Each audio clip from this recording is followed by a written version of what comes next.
सुप्रभातम। नमो नमः। हम तत्पुरुष समास पढ़ रहे हैं और इसमें कुछ सूत्र हम पढ़ चुके हैं। अंतिम सूत्र हमने पढ़ा था सप्तमी शौंडैः। यह सप्तमी तत्पुरुष समास करने वाला सूत्र था। अब अग्रिम सूत्र है दिक् संख्ये संज्ञायाम। इसकी वृत्ति दी गई है संज्ञायाम एव इति नियमार्थम सूत्रम।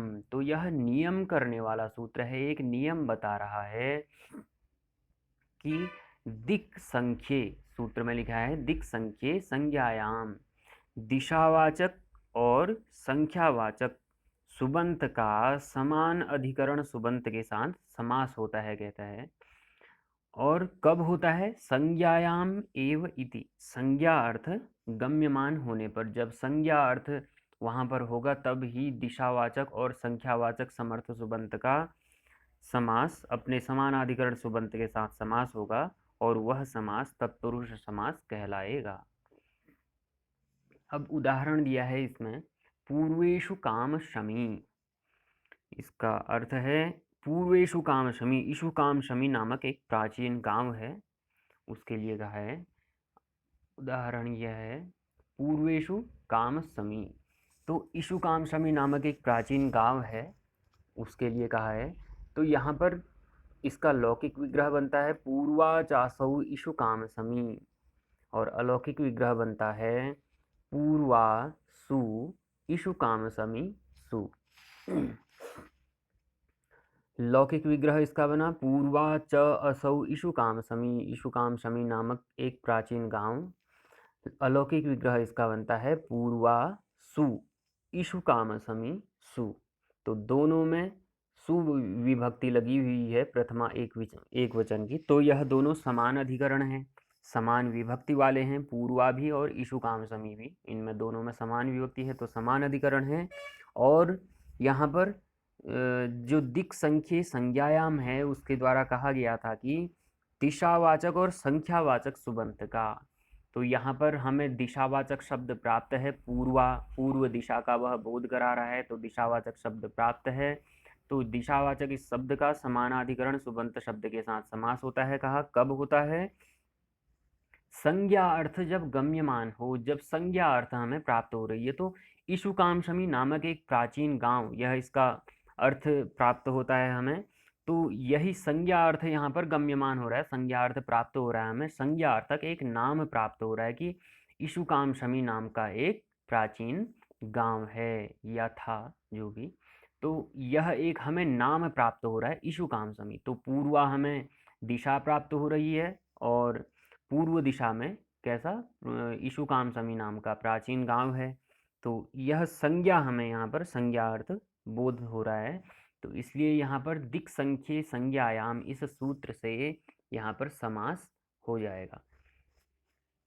समास होने के बाद पहले भी हम प्रक्रियाएं कर चुके हैं। समास होने के बाद प्रातिपदिक संज्ञा होती है, तो इससे पूर्व हम यहाँ पर जो है थोड़ा सा प्रक्रिया को बदल करके प्रथमा निर्दिष्टम समास उपसर्जनम से यहाँ पर प्रथमांत के द्वारा जो निर्दिष्ट है उसकी उपसर्जन संज्ञा कर लेंगे। तो पूर्वा सु, जो पूर्वा शब्द है वह ही यहाँ पर प्रथमा के द्वारा निर्दिष्ट है, और उपसर्जनम पूर्वम से उसकी उपसर्जन संज्ञा होने के बाद उसका पूर्व प्रयोग हो जाता है। तो पूर्वासु पहले से ही पूर्व में है, तो हमारा बन जाता है पूर्वासु इषु काम शमी सु।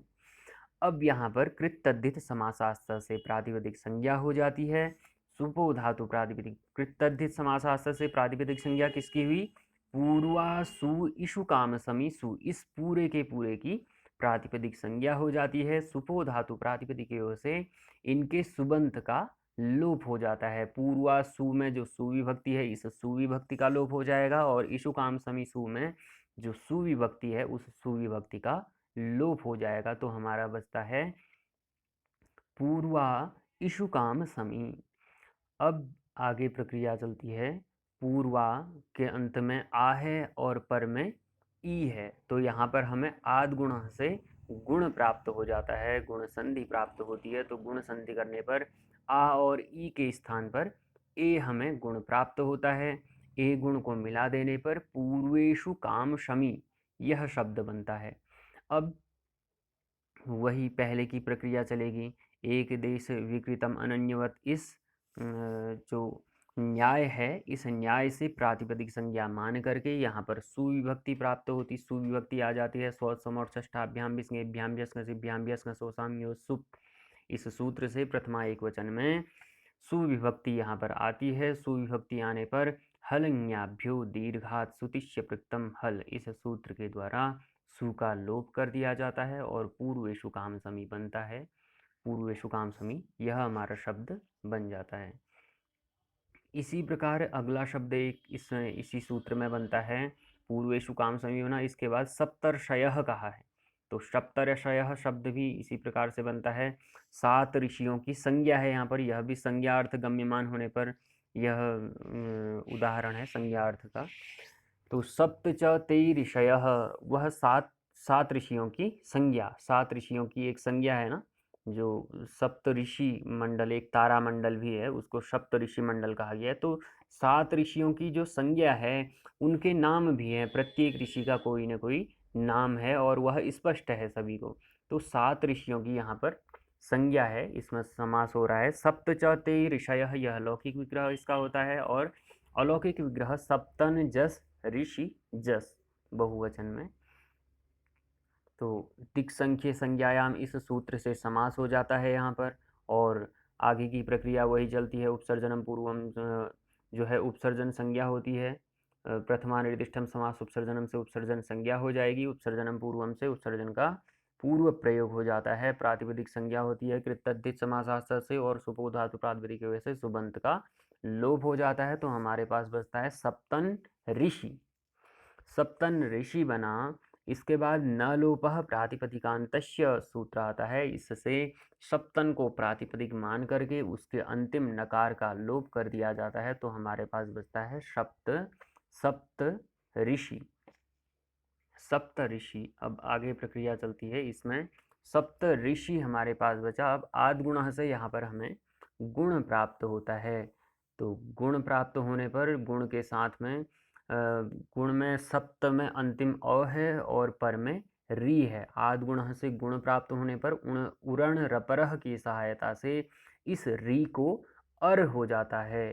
सप्त हलंत रहता है, तकार अर आया और शीह बचा, क्योंकि तकार का जो अकार है और री के स्थान पर हमें अर आदेश यहाँ पर प्राप्त हुआ है। तो सप्त अर शी बचा। स्वज समोट से सु की उत्पत्ति हो जाती है, और यहाँ पर सप्तर्षि यह बहुवचन है, तो यहाँ पर बहुवचन की विवक्षा में हमें बहुषु बहुवचन इस सूत्र की सहायता से जस की प्राप्ति होती है। सप्तर्षि जस हुआ, और जस में चूटू से इत संज्ञा होकर के तश्यलोपा से लोप होकर के केवल अस बचता है। अस में जसी च सूत्र लगता है। फिर हमारे पास सप्तर्ष प्लस ए प्लस अस बचा, तो यहाँ पर सप्तर्षि अस बचता है, चूटू से इत संज्ञा करने पर सप्तर्षि प्लस अस बचा। अब जसी च सूत्र लगा, इससे कि यह सूत्र कहता है कि जस विभक्ति के परे रहने पर अंत में ह्रस्व हो, ऐसे अंग के अंत्यवर्ण को गुण होता है कहा है। तो जस विभक्ति यहाँ पर में है, जस को ही हमने चूटू से इत संज्ञा करके तश्चिलोपा से लोप करके अस बचा है उसका। तो यह जो जसी च सूत्र है वह कहता है कि जस विभक्ति पर में होनी चाहिए। तो जो अस है उसे जस मान करके हमने जस माना, तो वह जस विभक्ति हमारी पर में है, और यह कहता है कि ऐसे अंत में ह्रस्व हो ऐसे अंग के अंत्यवर्ण को गुण होता है। अब जो सप्तर्षि है इसमें अंत में जो इकार है उसका वह ह्रस्व है, तो ऐसे अंग को क्या कहा, गुण हो जाता है। तो ई को यहाँ पर गुण ए हो जाता है, तो सप्तर्ष ए प्लस अस बचता है। अब यहाँ पर एचो यवायावह से अयादि संधि प्राप्त हो जाती है। वो यह कहता है एचः क्रमात् अय अव आय आव एते स्युः अचि। एचों को क्रम से अय अव आय आव हो जाता है अच के परे रहने पर। तो ए है, ए के बाद अस का अ जो है वह अच में आता है, तो ए को अय आदेश होता है, सप्तर्ष अय अस बना।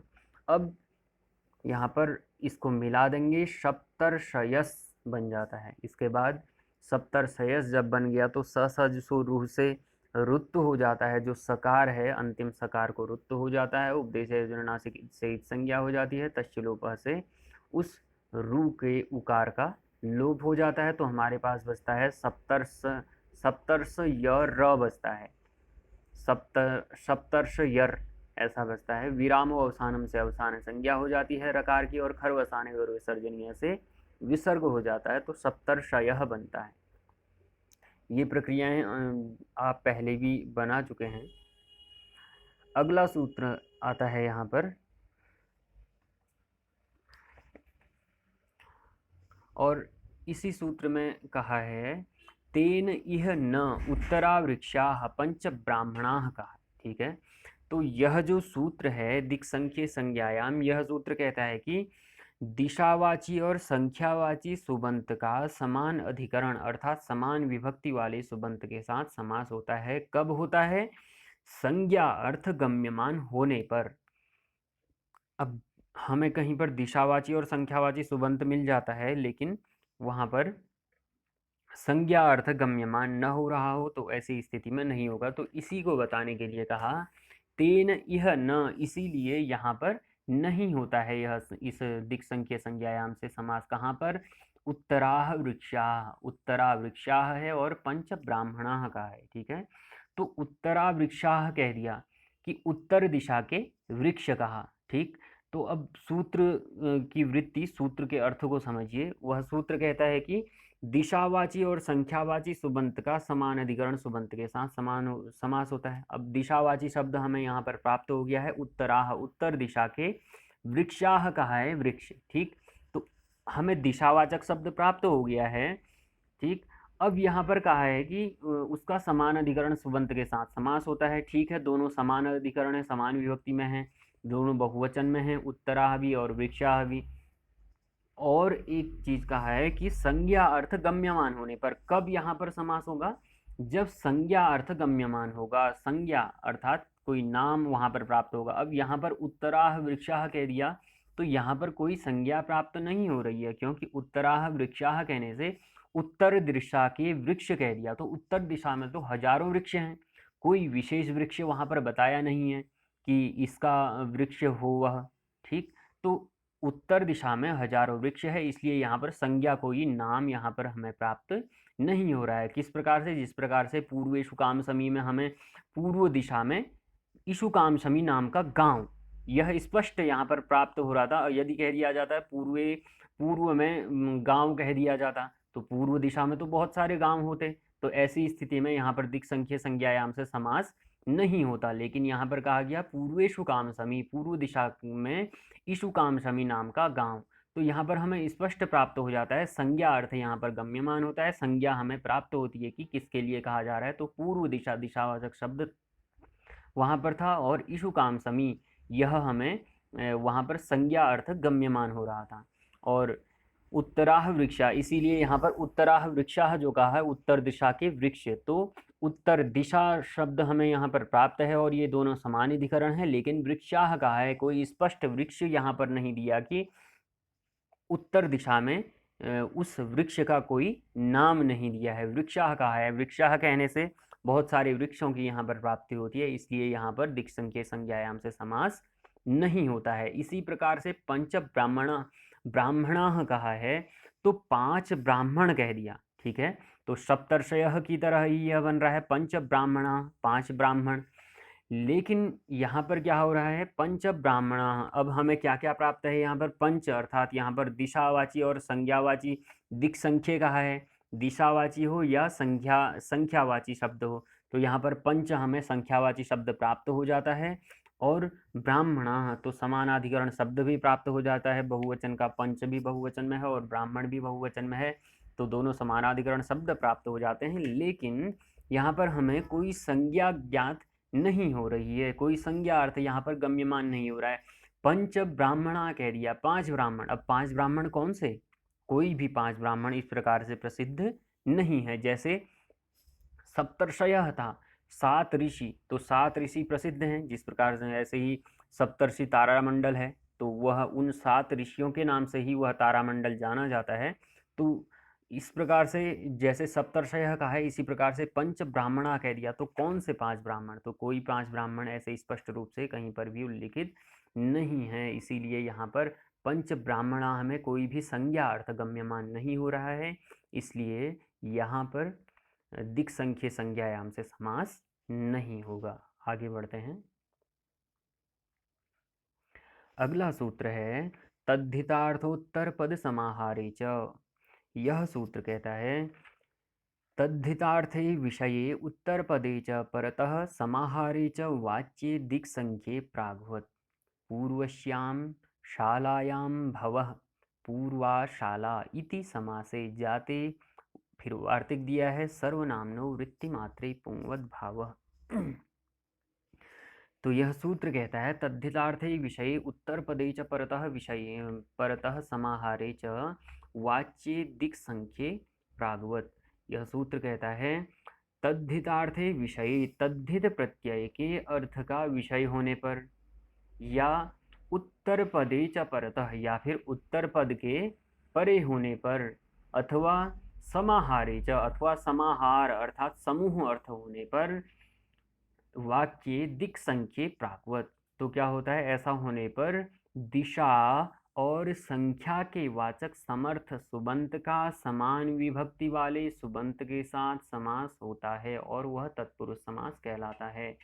इसमें तद्धितार्थे विषय उत्तर पदे च परतः समाहारे च वाक्ये दिक् संख्ये प्राग्वत्, दिशा और संख्यावाचक सुबंत के साथ प्राग्वत् कहा है। इससे पहले जो सूत्र आया था, अभी अभी हमने पढ़ा दिक् संख्य संज्ञायाम, ठीक है, तो प्राग्वत् उसी पूर्व सूत्र के समान ही यहाँ पर भी कार्य हो कहा है, ठीक है। तो वहां पर क्या होता है, दिशा और संख्यावाचक समर्थ सुबंत के साथ समान विभक्ति वाले सुबंत का समास हो जाता है, तो वही बात यहाँ पर भी कही है। लेकिन यहाँ पर किन स्थितियों में उस दिशा और संख्यावाचक सुबंत के साथ समास होगा? जो दिक् संख्य संज्ञायाम था वहां पर तो दिशा और संख्यावाचक सुबंत का समान अधिकरण सुबंत के साथ समास हो कहा है, कहा, लेकिन और क्या होना चाहिए, संज्ञा अर्थ गम्यमान होना चाहिए, तभी दिक् संख्य संज्ञायाम इस सूत्र के द्वारा समास होगा, ऐसा कहा गया। अब यहाँ पर जो तद्धितार्थोत्तर पद समाहारे च यह सूत्र आ रहा है, यह सूत्र अपनी विशेषता कहता है कि किन स्थितियों में मैं तत्पुरुष समास करता हूँ।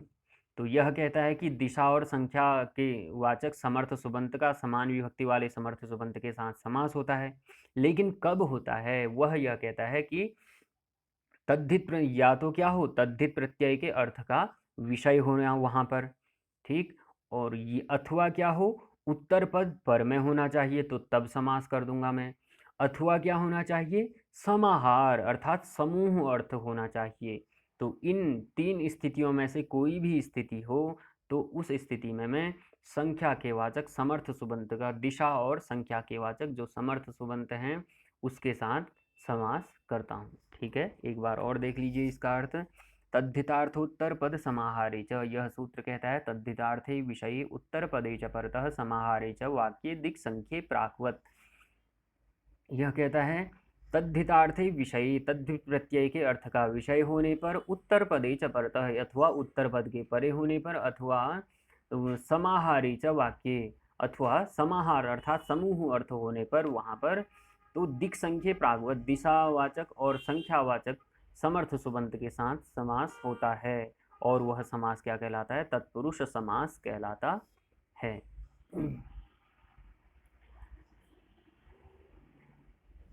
आगे कहा है, इसी में एक वार्तिक भी दिया है, उस वार्तिक को भी पढ़ लेते हैं।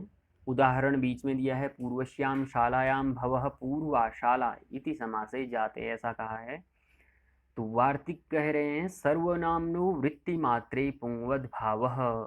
इसमें कहा है कि सर्वनामनो वृत्ति मात्रे पुंवद् भावः, सर्वनाम शब्दों में वृत्ति मात्र में, वृत्ति मात्रे पुंवद् भाव, वृत्ति मात्र होने पर पुंवद् भाव अर्थात पुल्लिंग हो जाता है, पुल्लिंग का भाव वहां पर हो जाता है, ठीक है। अब सर्वनामनो वृत्ति मात्रे, वृत्ति का तात्पर्य क्या है, वृत्ति आपने पढ़ा हुआ है, वृत्ति आप पढ़ चुके हैं। कितनी वृत्तियां हैं आप ध्यान कीजिए, आपने जब अथ समासाः समास प्रारंभ हुआ था तभी पढ़ा था। यहाँ पर जो सह सुपा सूत्र है उस सूत्र में पढ़ा था आपने, वृत्ति कहा था, वृत्ति के लिए बताया गया था। वृत्ति क्या है? परार्थाभिधानम वृत्ति ही कहा था। और वृत्तियां कितनी हैं? 5 वृत्तियां बताई गई हैं। कृत तद्धित समासैक शेष सनाद्यंत धातु रूपाः पंचवृत्तयः कहा। ठीक है, तो उसी वृत्ति को कह रहे हैं यहाँ पर कि सर्वनामनो वृत्ति मात्रे पुंगवद भावः। सर्वनाम शब्दों में वृत्ति मात्र अर्थात समास, तद्धित आदि जो यह वृत्तियां कही गई है, इन सभी वृत्तियों के होने पर पुंगवद भाव हो जाता है, अर्थात पुल्लिंग हो जाता है। कब हो जाता है पुंगवद भाव? सर्वनाम शब्दों में वृत्ति मात्र के होने पर पुंगवद भाव हो जाता है। तो सर्वनाम शब्दों में होता है। ठीक है, तो इस वार्तिक ने कहा सर्वनामनो वृत्ति मात्रे पुंगवद भावः। सर्वनाम शब्दों में वृत्ति मात्र अर्थात समास, तद्धित आदि सभी वृत्तियों के होने पर पुंगवद भाव हो जाता है। आगे बढ़ते हैं। अगला सूत्र आ रहा है अब यहाँ पर। दिक् पूर्व पदाद संज्ञायाम यह। यह सूत्र य प्रत्यय का विधान करने वाला सूत्र है यह। ठीक, तो यह सूत्र कहता है अस्माद् भवाद्यर्थे यह स्याद् संज्ञायाम। अस्मात् भवाद्यर्थे यह स्याद् संज्ञायाम कि अस्मात् अर्थात जो सूत्र में कहा गया है कि दिक् पूर्व पदात्, अस्मात् अर्थात दिक् पूर्व पदात्, दिशावाचक शब्द पूर्व में हो, ऐसे प्रातिपदिक से भवाद्यर्थे भव आदि तद्धित अर्थों में यह स्यात् संज्ञायाम, यह स्याद् संज्ञायाम, तद्धित अर्थों में यह प्रत्यय होता है असंज्ञायाम, असंज्ञा में, जब संज्ञा अर्थ गम्यमान न हो। ठीक, तो यह सूत्र कह रहा है दिक् पूर्व पदाद संज्ञायाम यह अस्मात् भवाद्यर्थे यह स्याद् संज्ञायाम। तो अस्मात् से तात्पर्य है दिक् पूर्व पदात्। ठीक, तो अर्थ बन रहा है दिशावाचक शब्द पूर्व में हो। दिक् पूर्व पदात्, दिशावाचक शब्द पूर्व में हो, ऐसे प्रातिपदिक से भवाद्यर्थे यह स्याद् संज्ञायाम, भव आदि तद्धित अर्थों में यह प्रत्यय होता है असंज्ञा में, यानी संज्ञा भिन्न अर्थ होने में। ठीक, तो इसका तात्पर्य हुआ अस्मात् भवाद्यर्थे यह स्याद् संज्ञायाम, दिशावाचक शब्द पूर्व में हो, ऐसे प्रातिपदिक से भव आदि तद्धित अर्थों में यह प्रत्यय होता है असंज्ञा में। आगे अब अगला सूत्र है, यह वृद्धि का विधान करने वाला सूत्र है। तो यह सूत्र है तद्धिते श्वचामादेः। यह सूत्र कहता है येति णिति च तद्धिते श्वचामादे रचो वृद्धि स्यात् यस्येति च पौर्वशालः पंचगावो धनम यस्येति त्रिपदे बहुव्रीहौ। वार्तिक एक आता है, इसमें भी द्वंद्व तत्पुरुषयोर उत्तर पदे नित्य समास वचनम। ठीक, तो यह सूत्र कहता है तद्धिते स्वचामादे यिति णिति च तद्धिते स्वचामादे रचो वृद्धि स्यात्। यह सूत्र कहता है यिति णिति, यित या णित इन तद्धित प्रत्ययों के परे होने पर तद्धितेषु अचाम आदे रचो वृद्धि स्यात्। ऐसे यित या णित तद्धित प्रत्ययों के परे रहने पर अचों में जो आदि अच हो, उस आदि अच की वृद्धि होती है। इस सूत्र ने कहा यह वृद्धि का विधान करने वाला सूत्र है, और यह वृद्धि किन अर्थों में, किन स्थितियों में करता है, उसको यह बता रहा है अपनी वृत्ति में कि यिति णिति च तद्धितेषु अचाम आदि रचो वृद्धि स्यात्। यिति णिति च तद्धितेषु, यित और यित या णित इन तद्धित प्रत्ययों के परे रहने पर अचाम आदे रचो वृद्धि स्यात्। अचों में जो आदि अच हो, उस आदि अच की वृद्धि होती है। ठीक, तो अब एक शब्द बन रहा है पौर्वशालः। ठीक है, पौर्वशालः यहाँ पर बना हुआ था ये पूर्वश्याम शालायाम भवः पूर्वाशाला इति समासे जाते। ठीक है, तो इसी को बन रहा है यहाँ पर। अब इन सभी सूत्रों से बना है, ये सभी सूत्र लग रहे हैं, तो यहीं से इसकी प्रवृत्ति आ रही थी। तो पौर्वशालः अब बनाते हैं। इसमें पौर्वशालः इसका लौकिक विग्रह बनता है पूर्वश्याम शालायां भवः, यह इसका लौकिक विग्रह बनता है किसका? पौरुषालः, अर्थात पूर्वश्याम शालायां भवः, पूर्व दिशा वाली शाला में होने वाला। ठीक है, तो पूर्व दिशा वाली शाला में होने वाला, यानी कि पूर्व दिशा की जो शाला अर्थात जो यज्ञशाला होती है, तो उसी के लिए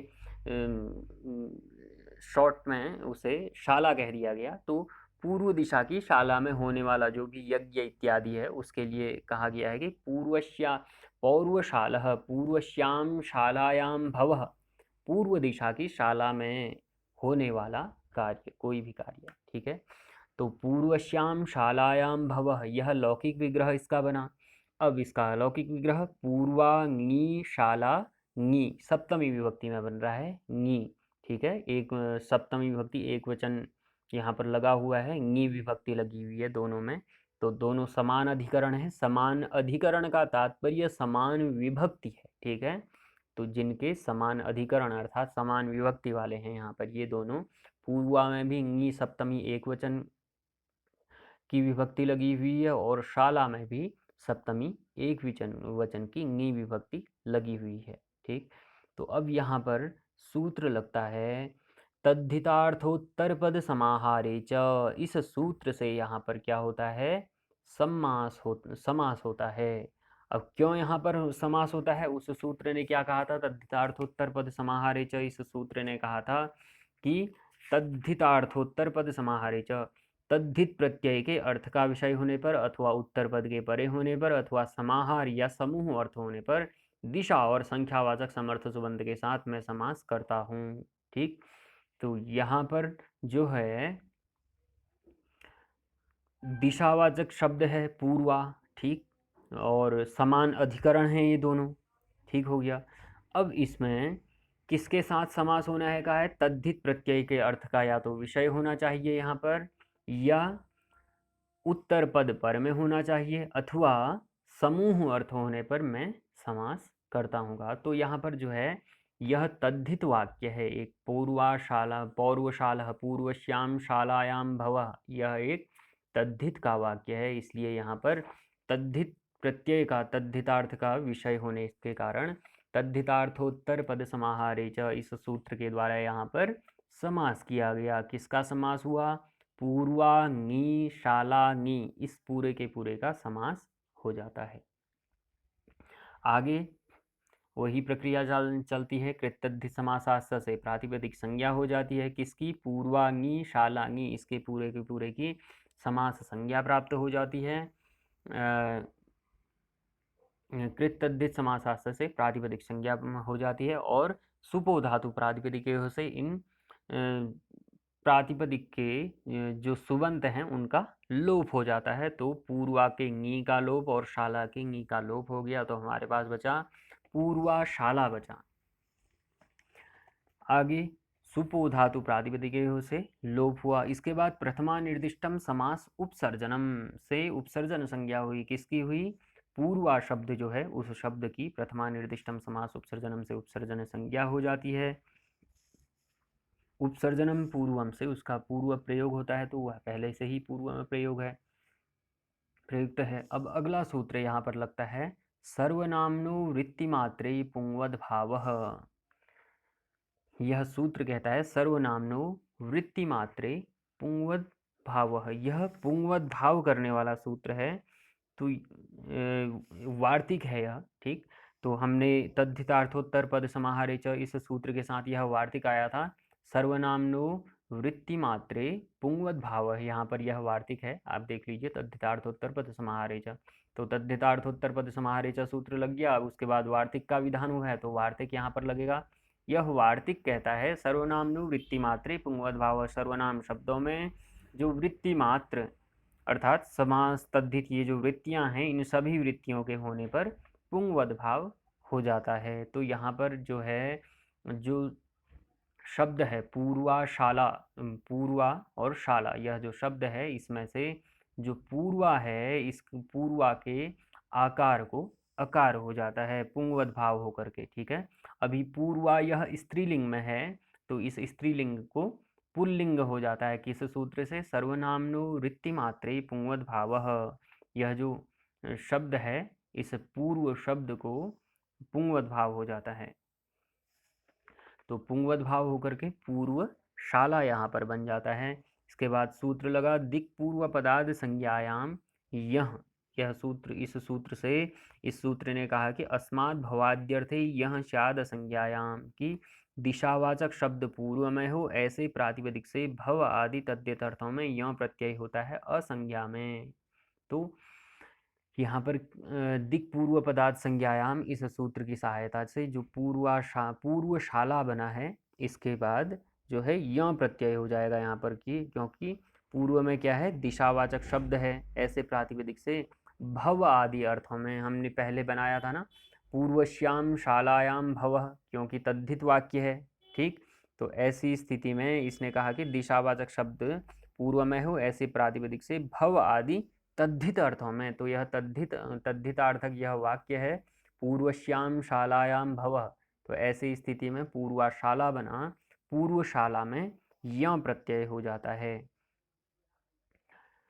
यं प्रत्यय होने के बाद अब चूटू से इत्संज्ञा और तश्लोपः से यं का लोप होकर के केवल उसमें अ बचता है। तो पूर्वशाला अ बना। अब अकार यहाँ पर क्या है? यित है। यित का तात्पर्य क्या है? जिसके यकार की इत संज्ञा हो। यित, य इत, यित बना। ठीक है, तो यकार की यहाँ पर इत संज्ञा हो करके तस्य चूटो से इत संज्ञा हुई है और तस्य लोपः से लोप हुआ है, तो अकार बचा है। तो अकार भी क्या माना जाएगा? यित माना जाएगा। ठीक, तो अब अगला सूत्र लगता है तद्धिते श्वचामादेः। ठीक, तो तद्धिते श्वचामादेः सूत्र क्या कहता है? यिति यिति तद्धिते श्वचामादे यिति यिति यिति णिति च तद्धिते श्वचामादे रचो वृद्धि स्यात्। यित या णित ऐसे तद्धित प्रत्यय के परे होने पर अचों में जो आदि अच हो, उस आदि अच की वृद्धि होती है। इस सूत्र के द्वारा कहा गया तद्धिते श्वचामादे। तो यहाँ पर आप देखिए हमें क्या चाहिए, इस सूत्र की क्या मांग है? यह सूत्र कहता है तद्धिते श्वचामादेः यिति णिति च तद्धिते श्वचामादे रचो वृद्धि स्यात्। यित या णित ऐसे तद्धित प्रत्यय के परे होने पर। अब यित या णित ऐसा तद्धित प्रत्यय पर में है या नहीं है? जरूर है। कैसे है? कौन है? यों, यकार की हमने चूटू से इत संज्ञा की थी, तस्य लोपः से लोप हुआ, तो अब बचा तो वह क्या है?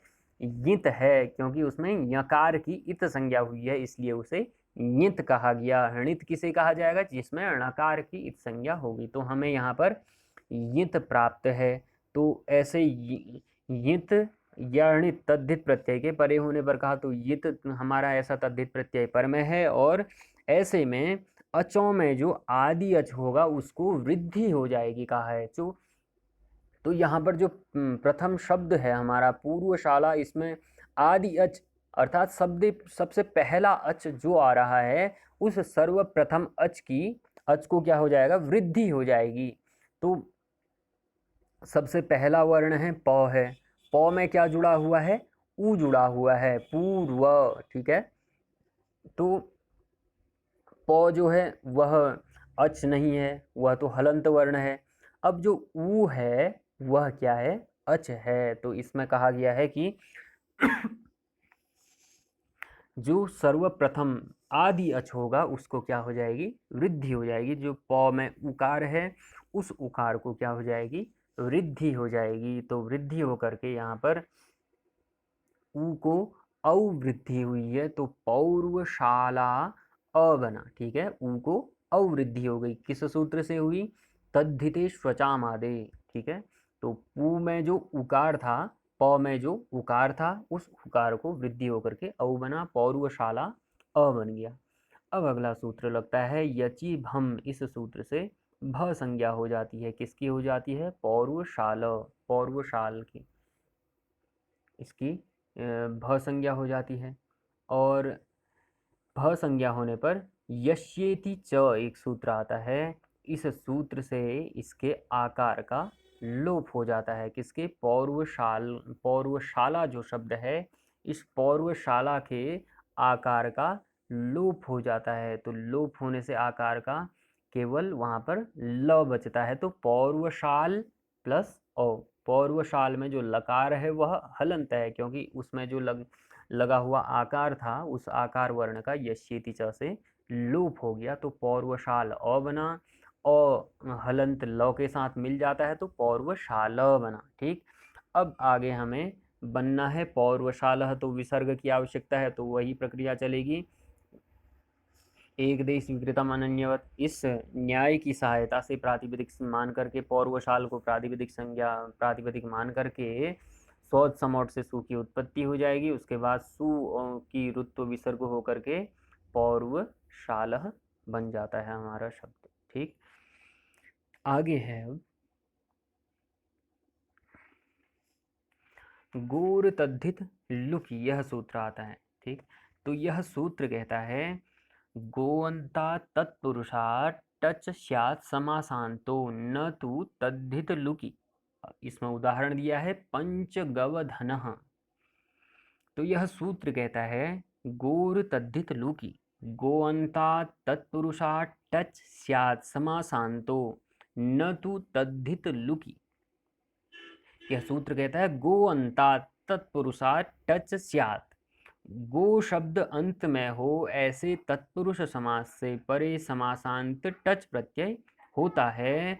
न तु तद्धित लुकी, यदि तद्धित का लुक न हुआ हो तो लुक का मतलब है लोप। ठीक है, तो कह रहा है गो अंतात तत्पुरुषात् टच्याद, गो शब्द अंत में हो, गो अंतात गो शब्द अंत में हो ऐसे तत्पुरुषात् तत्पुरुष समास से परे समासांत टच प्रत्यय होता है।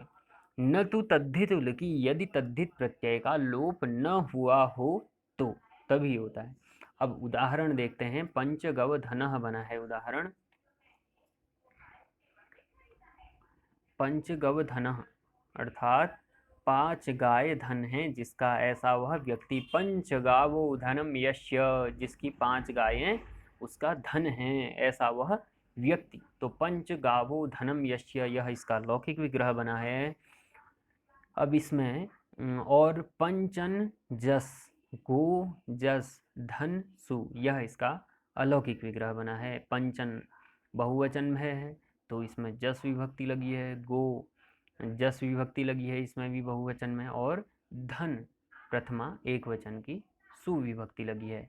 अब इसमें अनेक मन्य पदार्थ है, एक बहुव्रीहि समास का यह सूत्र है, इससे बहुव्रीहि समास हो जाता है। इसमें बहुव्रीहि समास को आप आगे बहुव्रीहि समास आने पर स्पष्ट रूप में समझ जाएंगे।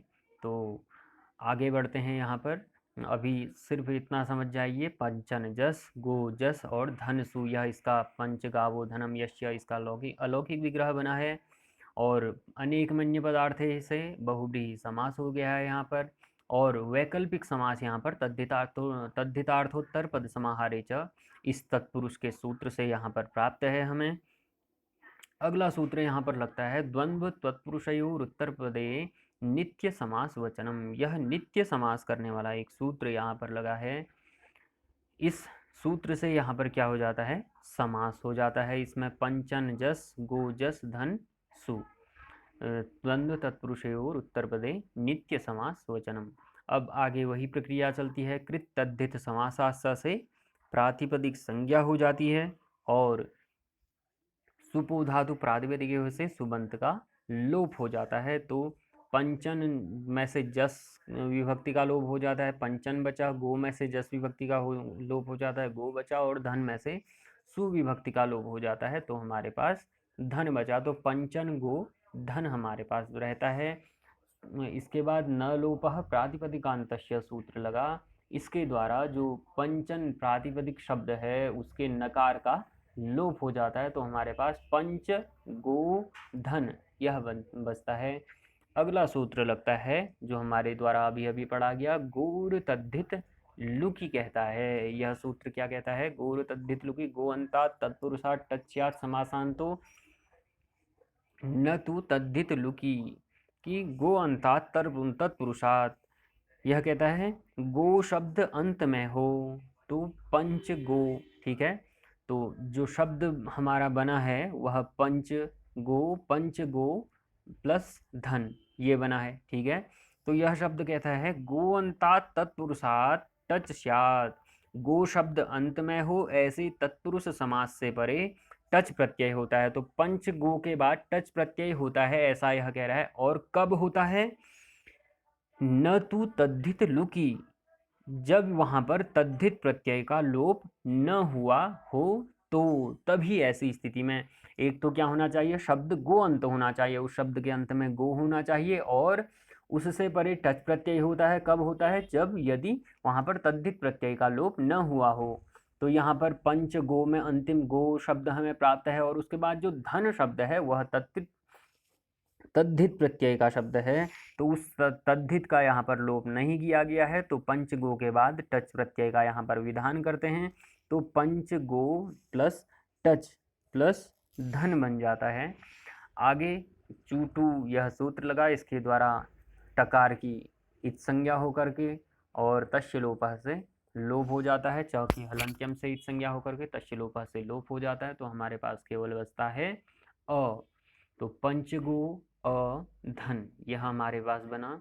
अब एचो यवायावह सूत्र से अयादि संधि यहाँ पर हमें प्राप्त हो जाती है पंच गो में और अ में। ठीक है, तो गो के गकार के अंत में पंच गो में अंतिम ओकार प्राप्त होता है और पर में अ प्राप्त होता है। एचो यवायावह सूत्र क्या कहता है, यह आपको प्राप्त ही है कि पता है। एचो क्रमात् अयव आयाव एतेषु अचि अचों एचह ए ओ ऐ औ को क्रम से ऐ औ आयाव आदेश हो जाता है अच के परे रहने पर। तो यहाँ पर ओकार है, ओ को औ आदेश यहाँ पर प्राप्त हो जाता है। तो पंचग प्लस ओ को अव आदेश हो जाता है प्लस अ प्लस धन यहाँ पर बना। अब इन्हें मिला देंगे तो बना हमारा पंच ग में अ मिल गया तो ग पूरा बन गया। पंच ग व में ओ मिल जाता है तो व पूरा बना। पंच ग व धन, पंच गव धन, ये बन जाता है।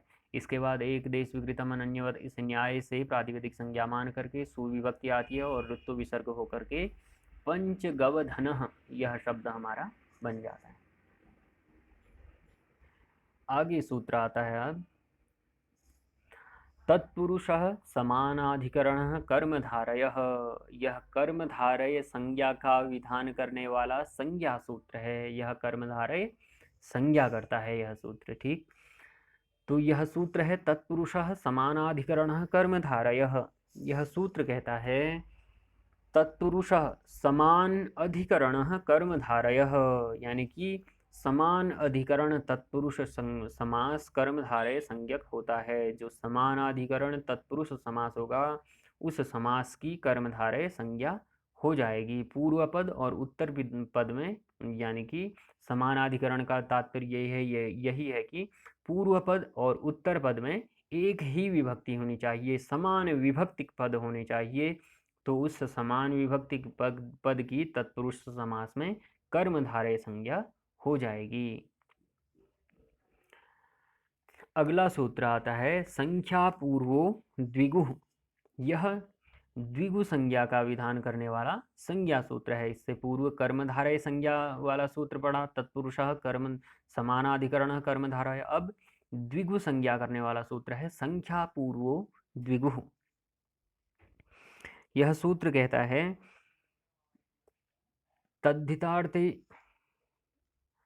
तद्धितार्थेत्यत्रोक्तस्त्रिविधः संख्यापूर्वो द्विगुसंज्ञः स्यात्। यह सूत्र कहता है तद्धितार्थेत्यत्रोक्तस्त्रिविधः संख्यापूर्वो द्विगुसंज्ञः स्यात्। जो यह तद्धितार्थोत्तर पद समाहारे सूत्र पढ़ा ना इससे पूर्व हमने, तो उस सूत्र में क्या कहा गया था कि यह जो तद्धितार्थोत्तर पद समाहारे सूत्र है इसमें कहा गया था कि तद्धित प्रत्यय के अर्थ का विषय होने पर अथवा उत्तर पद के परे होने पर अथवा समाहार अर्थात समूह अर्थ का विषय होने पर ही समास होता है, जिस जिस प्रक्रिया में होना है कहा था। तो यहाँ पर केवल त्रिविध तीन प्रकार जो कहा गया था उसी को लेना है हमने तद्धितार्थोत्तर पद समाहारे से। तद्धितार्थे इत्यत्र उक्तः त्रिविधः संख्यापूर्वो द्विगुसंज्ञः स्यात् कहा है कि तद्धितार्थोत्तर पद समाहारे इस सूत्र में उक्तः त्रिविधः तीन प्रकार का जो कहा गया है समास, क्या कहा गया है कि तद्धित प्रत्यय के अर्थ का विषय होने पर और उत्तर पद के परे होने पर अथवा समाहार अर्थात समूह अर्थ होने पर ही क्या होगा, यहाँ पर इस सूत्र में जो 3 प्रकार का यह समास कहा गया है, ऐसे समास में यदि संख्यावाचक शब्द पूर्व में हो तो ऐसे समास की द्विगु संज्ञा होती है। ठीक, तो संख्या जो यह संख्या पूर्व द्विगु हुई, इस सूत्र का तात्पर्य है कि संख्यावाचक शब्द पूर्व में होना चाहिए, तो ऐसे समास में क्या हो जाएगी, द्विगु संज्ञा हो जाएगी। कब होगी, तद्धित प्रत्यय के अर्थ का विषय होना चाहिए, तब द्विगु संज्ञा हो जाएगी। संख्या पूर्व में होने पर द्विगु संज्ञा तब होगी। और अथवा क्या होना चाहिए, उत्तर पद एच परतः, अथवा उत्तर पद होना चाहिए, तभी संख्या के पूर्व होने पर द्विगु संज्ञा हो जाएगी। और अथवा क्या होना चाहिए, समाहारः, समूह अर्थ होने पर जो है संख्या पूर्व में होनी चाहिए, तब द्विगु संज्ञा हो जाएगी। यह इस सूत्र का तात्पर्य है।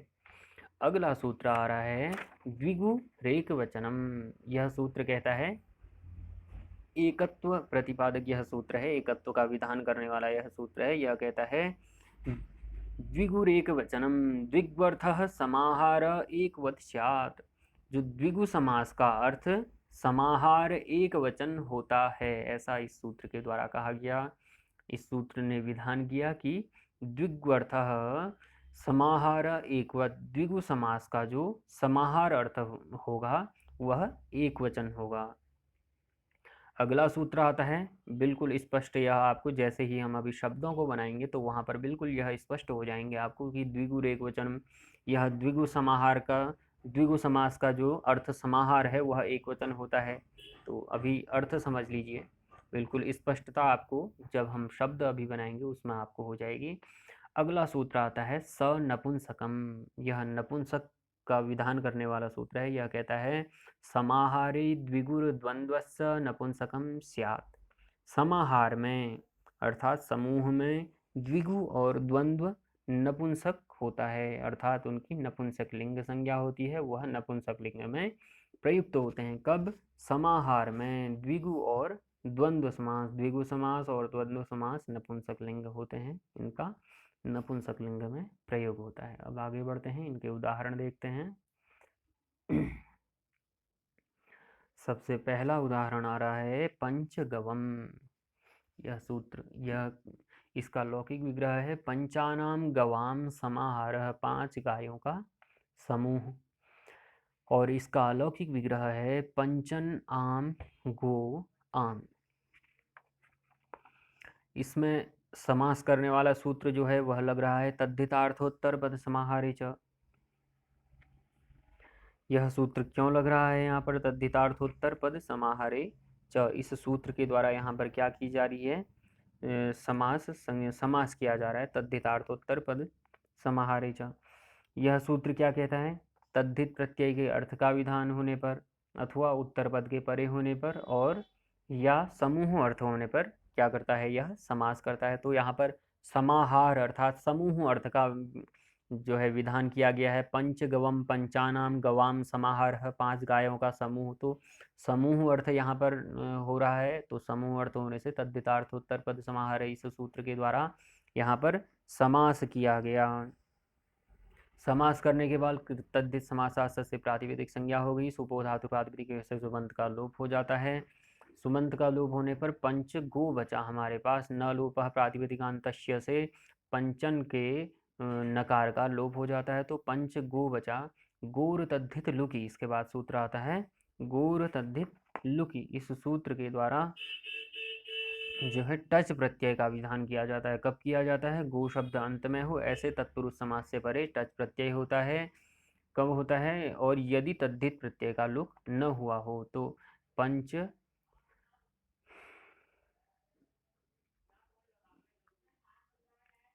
गोर तद्धित लुकी। तो इस सूत्र के द्वारा यहाँ पर टच प्रत्यय का विधान किया गया और अनुबंध लोप होकर के यहाँ पर पंच गो अ बचा। ठीक, तो पंच गो अ बचने के बाद यहाँ पर एचो यवायावह, इस सूत्र से ओ के बाद अ है तो यहाँ पर अयादि संधि प्राप्त होती है। एचो यवायावह करने से पंचग अव अ बना, पंचग अव अ। अब इसको मिला देंगे इनको, पंच गव यह शब्द बनता है हमारा पंचगव। अब संख्या पूर्व द्विगु, इस सूत्र के द्वारा यहाँ पर द्विगु संज्ञा प्राप्त होती है। इसे द्विगु, यह क्या कहता है, संख्या पूर्व द्विगु, यह कहता है कि जहाँ पर संख्यावाचक शब्द पूर्व में हो, ऐसी स्थिति में उसकी द्विगु संज्ञा होती है। तो यहाँ पर संख्यावाचक शब्द पूर्व में है पंच, तो इसकी यहाँ पर क्या हो जाती है, द्विगु संज्ञा हो जाती है। किन स्थितियों में द्विगु संज्ञा होती है कहा, तो 3 स्थितियाँ अभी बताई हुई थी कि तद्धित प्रत्यय के अर्थ का विषय होने पर, उत्तर पद के परे होने पर, अथवा समाहार अर्थ होने पर। तो यहाँ पर समाहार अर्थ है, तो समाहार अर्थ में यहाँ पर पंचगव में पंच की द्विगु संज्ञा, यहाँ पर द्विगुर एक वचनम से द्विगु संज्ञा हो गई। इसके बाद सूत्र लगता है स नपुंसकम। यह नपुंसक लिंग का विधान करने वाला सूत्र है। इसके द्वारा जो पंचगव है उसमें नपुंसक लिंग का विधान किया गया, उसको नपुंसक लिंग शब्द बना दिया गया। उस पंचगव को नपुंसक लिंग मान लिया गया। सौत समौट से सु की उत्पत्ति हो जाती है, लेकिन यहाँ पर नपुंसक लिंग होने से अतो अम से सु के स्थान पर अम का आदेश हो जाता है। अमी पूर्व से पूर्व रूप होकर के पंचगवम बन जाता है।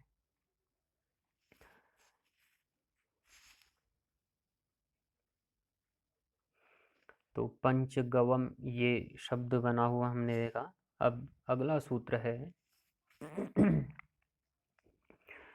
विशेषणम विशेष्येण बहुलम। यह सूत्र है। यह सूत्र कहता है भेदकम भेद्येन समानाधिकरणेन बहुलम प्राग्वत। यह सूत्र कहता है भेदकम भेद्येन समानाधिकरणेन बहुलम प्राग्वत। जो समान विभक्ति वाले भेदक अर्थात विशेषण का भेद्य अर्थात विशेष्य के साथ बहुलता से समास होता है का, ठीक। तो समान विभक्ति वाले विशेषण और विशेष्य का बहुलता से समास हो जाता है, यह इस सूत्र का तात्पर्य है। यहाँ पर भेदकम भेद्येन कहा है। भेदकम, भेदक से तात्पर्य है विशेषण, और भेद्येन अर्थात भेद्य से तात्पर्य है विशेष्य। तो विशेष समान विभक्ति वाले होनी चाहिए, विशेषण और विशेष्य दोनों के दोनों समान विभक्ति वाले होने चाहिए। तो ऐसी स्थिति में उनका बहुलता से क्या होता है, समास होता है। तो यहाँ पर उदाहरण दिया है नीलम उत्पलम, नीलोत्पलम। आगे कह रहे हैं बहुल ग्रहणात् क्वचिन नित्यम कृष्णः सर्पः क्वचिन न रामो जामदग्न्यः। तो नीलोत्पलम बनाते हैं। इसके बाद आगे की जो बातें बहुल ग्रहणात् क्वचिन नित्यम और क्वचिन न, इनको स्पष्ट करेंगे। तो नीलोत्पलम कहा है, नीलम उत्पलम, नीला कमल, नीला नीलम अर्थात नीला, उत्पलम अर्थात कमल, तो नीला कमल, नीलम उत्पलम। यह लौकिक विग्रह इसका बना, और अलौकिक विग्रह इसका बनता है नील सु उत्पल सु। तो यहाँ पर जो नीलोत्पलम है इसका 2 प्रकार से लौकिक विग्रह बन जाता है। एक तो नीलम उत्पलम बन गया, ऐसे कह लीजिए, ये भी सही है, अथवा नीलम च तद उत्पलम, यह भी सही, ठीक है। तो 2 प्रकार के इसके लौकिक विग्रह बनते हैं, नीलम उत्पलम और नीलम च तत् उत्पलम, वह नीला कमल। अब अलौकिक विग्रह इसका बना नील सु उत्पल सु।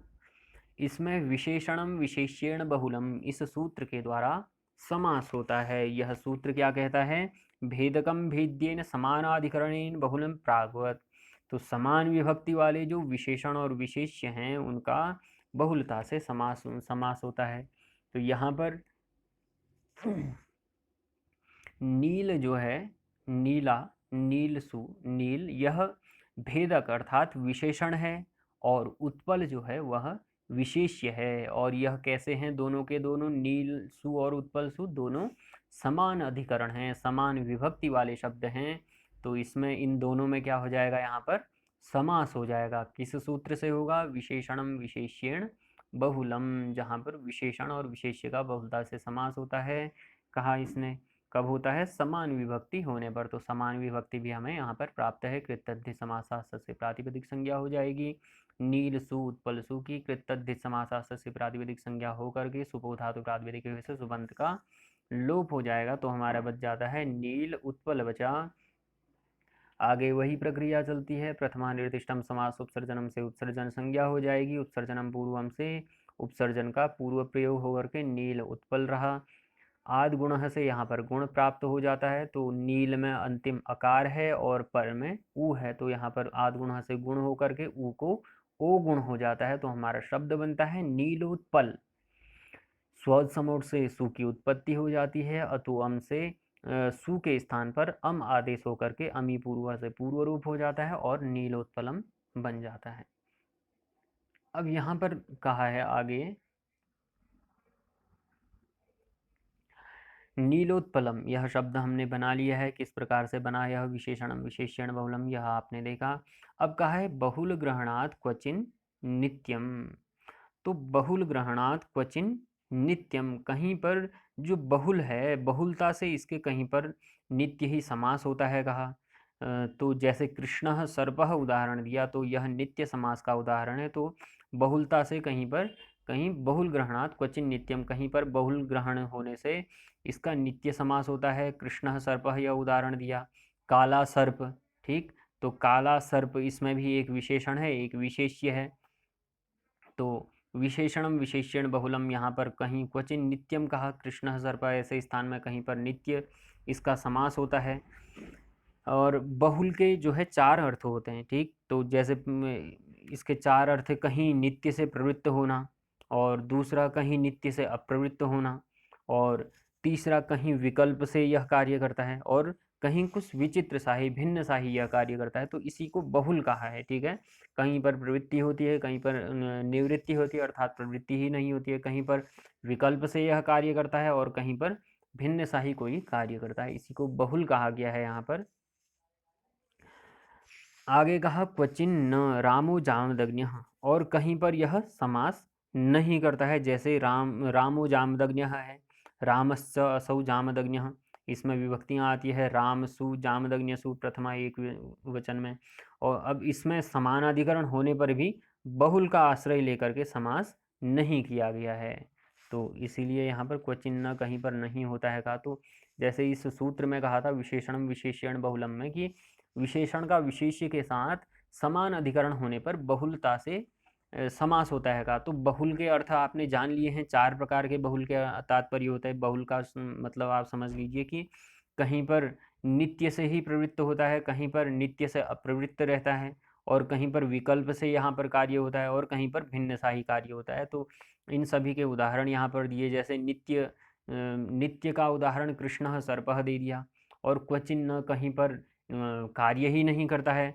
अब जैसे रामो जामदग्न्य है, यहाँ पर ये दोनों प्रथमांत पद हैं और एक ही विभक्ति में भी हैं, लेकिन यहाँ पर जो है इस सूत्र के द्वारा समास नहीं किया जाता है, यही बातें यहाँ पर कही गई हैं। आगे बढ़ते हैं, अगला सूत्र आ रहा है उपमानानि सामान्य वचनैः। यह सूत्र कहता है,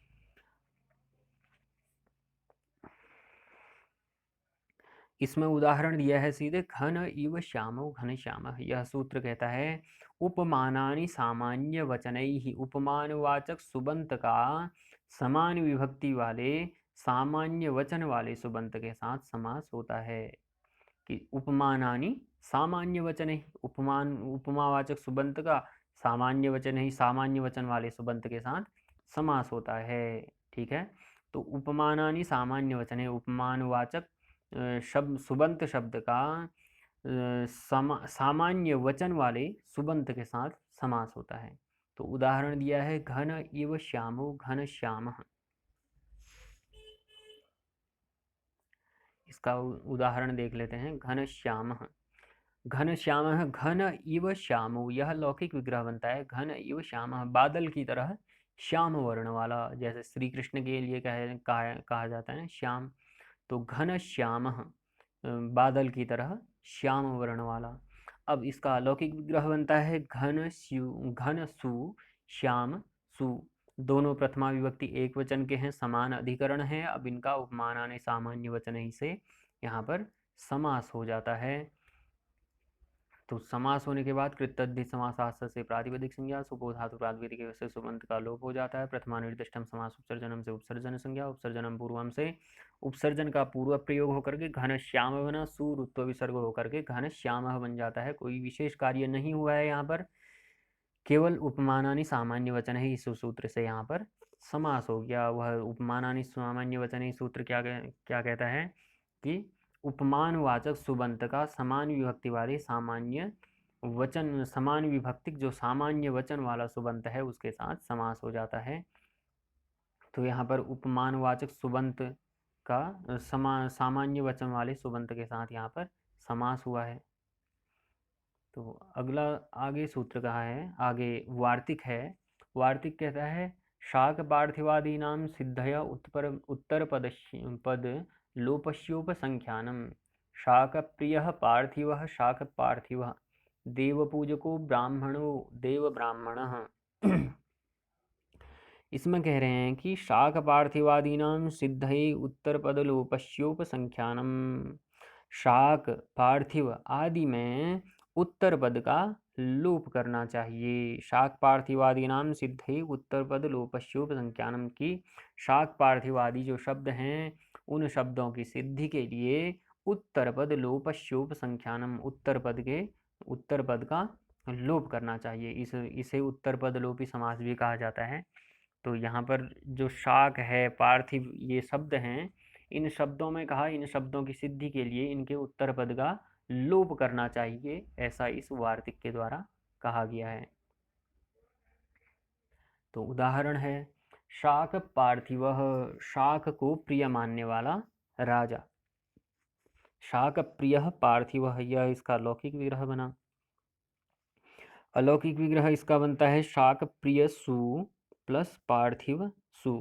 इसमें विशेषण जो है शाक प्रिय है और पार्थिव इसमें विशेष्य है। तो विशेषणम विशेष्येण बहुलम इस सूत्र के द्वारा यहाँ पर समास किया जाता है। कृत तद्धित समासास्त्र से प्रातिपदिक संज्ञा हो जाती है। सुपो धातु प्रातिपदिक से सुबंत का लोप होकर के शाक प्रिय पार्थिव बन जाता है।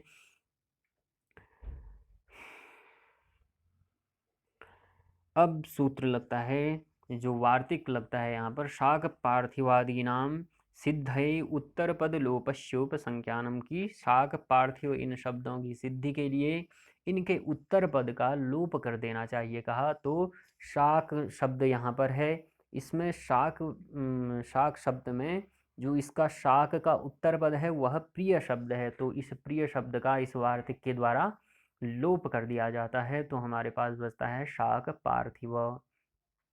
हमें बनाना है शाक पार्थिव। अब सुविभक्ति आती है, उसका रुत्व विसर्ग होकर के शाक पार्थिव यह शब्द बन जाता है। ठीक, इसी प्रकार से देव पूजको ब्राह्मणो देव ब्राह्मण, ठीक है। तो देव ब्राह्मण भी ठीक इसी प्रकार से बनेगा जिस प्रकार से शाक प्रिय पार्थिव, शाक पार्थिव बना है, यहाँ पर देव ब्राह्मण बना है। ठीक, तो आगे बढ़ते हैं। अगला सूत्र आता है अब नय। यह सूत्र कहता है नय सुपा सह समश्यते। नय इस अव्यय का समर्थ सुबंत के साथ समास होता है, ऐसा इस सूत्र के द्वारा कहा जाता है। यह सूत्र क्या कहता है, नय सुपा सह समश्यते। नय क्या है, नय अव्यय है। इस नय अव्यय का समर्थ सुबंत के साथ समास होता है, ऐसा इस सूत्र के द्वारा कहा गया है। अगला सूत्र आता है इसी में न लोपो नय। यह सूत्र क्या कहता है, नयो नश्य लोप उत्तर पदे न ब्राह्मण अब्राह्मण। तो यह सूत्र कहता है नयो न लोपो नय, यह कहता है नयो नश्य लोप उत्तर पदे। उत्तर पद के परे होने पर नयो नश्य लोप, नय के नकार का लोप होता है, ऐसा इस सूत्र के द्वारा कहा गया। ठीक, तो इससे पूर्व जो सूत्र है नय, उसके द्वारा क्या कहा गया, नय सुपासः समश्यते, वह नय समास करने वाला सूत्र है। ठीक है, नय क्या है, नय जो सूत्र है वह नय समास करने वाला सूत्र है, और न लोपो नय यह न का लोप करने वाला विधि सूत्र है। ठीक, तो नय जो सूत्र है उसके द्वारा कहा गया नय सुपासः समश्यते। जो नय है, नय जो अव्यय है, इस अव्यय का समर्थ सुबंत के साथ समास होता है, यह समास करने वाला का विधान करने वाला सूत्र है। अब न लोपो नय जो है वह कहता है कि नय के नकार का लोप होता है। कब लोप होता है? उत्तर पदे परे, जब उत्तर पद पर में हो। यदि उत्तर पद पर में नहीं होगा तो इस नय के नकार का लोप न लोपो नय, मैं जो सूत्र हूँ, मैं जो नय, न लोपो नय, मैं जो यह सूत्र हूँ, मैं इस सूत्र का लोप नहीं कर पाऊंगा। कब नहीं कर पाऊंगा? यदि उत्तर पद वर में नहीं होगा। तो उत्तर पद आवश्यक है। यदि उत्तर पद वर में है और पूर्व में नय ऐसा अव्यय है तो उस नकार का मैं लोप कर देता हूँ, ऐसा इस सूत्र के द्वारा कहा गया है। अब न ब्राह्मण अब्राह्मण, यह शब्द बनते हैं। इस शब्द को बनाते हैं तो स्पष्ट हो जाएगा आपको। अब्राह्मण, ब्राह्मण से भिन्न, अर्थात ब्राह्मण जैसा, कोई ब्राह्मण जैसा, क्षत्रिय, वैश्य, शूद्र कोई भी हो सकता है। तो अब्राह्मण, ब्राह्मण से भिन्न। अब्राह्मण अर्थात न ब्राह्मण, या इसका लौकिक विग्रह है कि अब्राह्मण कहा गया, यानी कि अब्राह्मण, अ का तात्पर्य क्या है? न ब्राह्मण, की यह ब्राह्मण नहीं है, यह कोई अन्य व्यक्ति है, यह ब्राह्मण नहीं है, ऐसा कहा जा रहा है। तो न ब्राह्मण यह लौकिक विग्रह बना, और इसका अलौकिक विग्रह बनता है न प्लस ब्राह्मण प्लस सु, यह इसका अलौकिक विग्रह बन जाता है। न प्लस ब्राह्मण प्लस सु, यह इसका अलौकिक विग्रह बना। अब न में कोई विभक्ति नहीं लगी है। क्यों नहीं लगी है? क्यों नहीं लगी है? क्योंकि न एक अव्यय है। अव्यय के बारे में पहले भी बताया गया है, जिसका अव्यय नहीं होता है, अर्थात जो प्रत्येक परिस्थिति में, प्रत्येक विभक्ति में, प्रत्येक स्थान पर एक समान रहता है। तो न का कहीं पर भी प्रयोग होगा तो न अव्यय है, तो उसका कोई अन्य प्रयोग नहीं होता है। तो इसलिए यहाँ पर कोई विभक्ति नहीं लगी है। और ब्राह्मण जो है प्रथमांत एक वचन है, तो यहाँ पर सुविभक्ति उसकी लगी हुई है, न प्लस ब्राह्मण प्लस सु। अब नय इस सूत्र के द्वारा समास हो जाता है। यहाँ पर अभी अभी हमने पढ़ा, उस सूत्र के द्वारा कहा गया कि नय सुपासः समस्यते, नय का, नय जो अव्यय है इसका समर्थ सुबंत के साथ समास हो जाता है। तो नय, न का ब्राह्मण सु, इस समर्थ सुबंत के साथ यहाँ पर समास हुआ है। कृतद्धित समासास्त्र से प्रातिपदिक संज्ञा हो जाती है। सुपो धातु प्रातिपदिक से सुबंत का लोप हो जाता है। प्रथमा निर्दिष्टम समास उपसर्जन से उपसर्जन संज्ञा, उपसर्जनम पूर्वम से उपसर्जन का पूर्व प्रयोग। हमारे पास बचता है न ब्राह्मण। अब सूत्र लगता है यहाँ पर न लोपो नय। इस सूत्र ने कहा था कि नय के नकार का लोप हो जाता है उत्तर पद के परे रहने पर। अब नय का नकार यहाँ पर है और उत्तर पद ब्राह्मण यहाँ पर में है उसके, तो न के नकार का यह सूत्र लोप कर देता है। तो न यदि हट जाता है तो उसमें जो बचा हुआ अ है वह ही यहाँ पर शेष रहता है। तो अब्राह्मण हमारे पास बन जाता है, मिलकर के अब्राह्मण बन जाता है। अब सुविभक्ति और रुत्व विसर्ग होकर के अब्राह्मण बन जाता है। अब्राह्मण, न ब्राह्मण। ठीक, आगे बढ़ते हैं। अब्राह्मण न ब्राह्मण, ठीक, न ब्राह्मण अब्राह्मण, यह शब्द हमने बना लिया है। आगे अब है तस्मान्नुडचि, यह नुड आगम करने वाला सूत्र है। यह सूत्र कहता है लुप्त नकारान्नय उत्तर पदस्या अजादेर नुडागमः स्यात् अनश्वः नैकधीत्यादौ तु न शब्देन सह सुप्सुपेति समासः। यह सूत्र कहता है तस्मान्नुडचि, यह सूत्र नुड आगम करने वाला सूत्र है। यह कहता है लुप्त नकारान्नय उत्तर पदस्य अजादेर नुडागमः स्यात्। लुप्त नकारान्नय, जिसके नकार का लोप हो चुका है। लुप्त नकारात नय, जिस नय का, जिसके, जिस नय के नकार का लोप हो चुका है, ऐसे नय से उत्तर पदस्य अजादेर नुडागमः स्यात्। ऐसे नय से परे अजादि उत्तर पद को नुट का आगम होता है। यह नुट आगम करने वाला सूत्र है। किन स्थितियों में कर रहा है? यह अपनी परिस्थितियां बता रहा है कि यह कहता है लुप्त नकारान नय, जिसके नकार का लोप हो चुका है, ऐसे नय से परे अजादि उत्तर पद को नुट का आगम होता है। जिसके नकार का लोप हो चुका है, ठीक, नकार का लोप होने कर उत्तर पद में जब उत्तर पद में कोई उत्तर पद हो तभी नकार का, नय के नकार का लोप होता है। ठीक, तो अब यह सूत्र कहता है कि तस्मान्नुडचि, यह कहता है कि जिसके नकार का लोप हो चुका है, ऐसे नय से परे उत्तर पदस्य अजादेर नुडागमः स्यात्।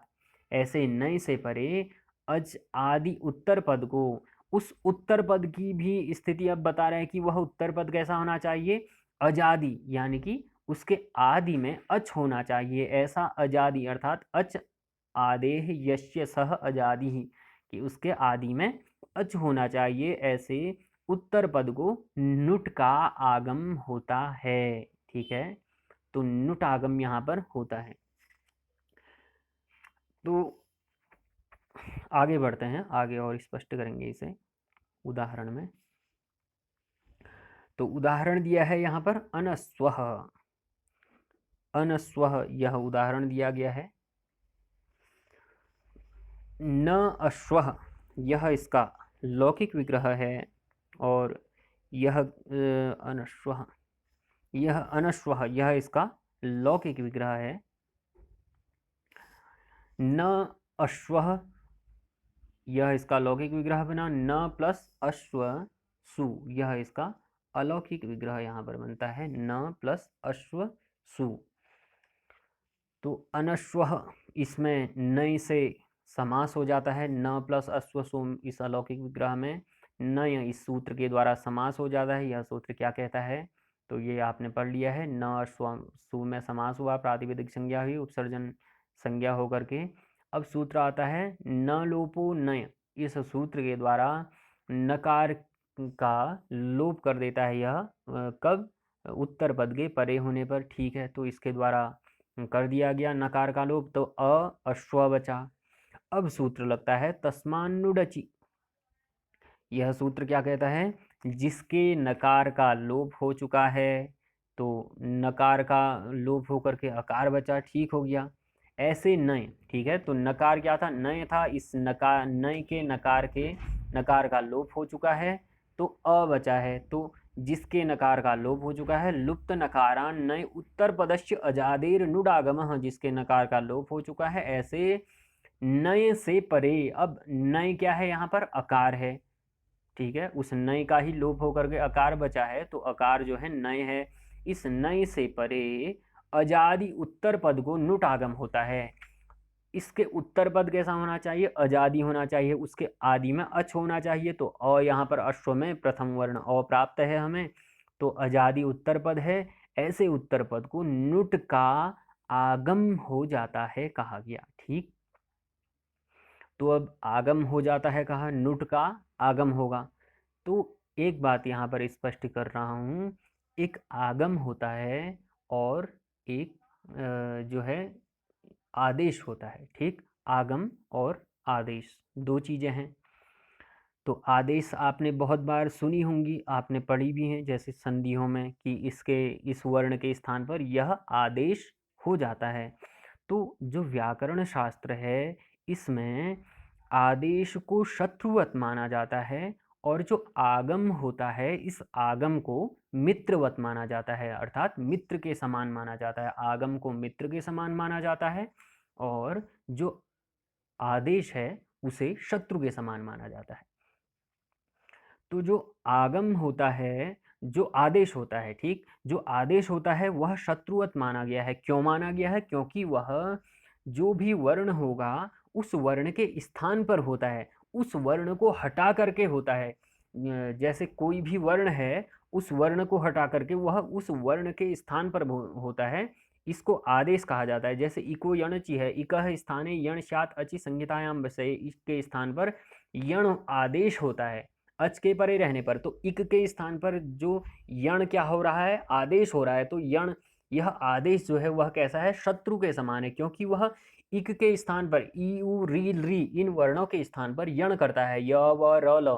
तो जब ई के स्थान पर आएगा यण, तो वह आदेश बनकर आता है, तो ई को वह हटा देता है और वहां पर य बैठता है। ठीक है, तो ई जो पूर्व में था उस वर्ण को हटा देता है, तो इसलिए जो आदेश है उस आदेश को शत्रुवत माना गया है, और जो आगम है उसे मित्रवत माना गया है। क्यों माना गया है, क्योंकि आगम जो है वह किन्हीं भी वर्णों को हटा करके नहीं आता है, वह अपने आने पर किन्हीं भी वर्णों को हटाता नहीं है, वह मित्र के समान उसके साथ में बैठ जाता है, उसके साथ में आकर के बैठ जाता है। अब उसके बैठने का भी एक निश्चित स्थान होता है, वह सूत्र का विधान करता है आद्यंतौ टकितौ, तो आद्यन्तौ टकितौ इस सूत्र के द्वारा इसका विधान किया जाता है कि टित कितौ यस्योक्तौ तस्य क्रमात् आदि अंत अवयवौ स्युः। ठीक है, तो वह कहता है कि आद्यन्तौ टकितौ, टित और कित,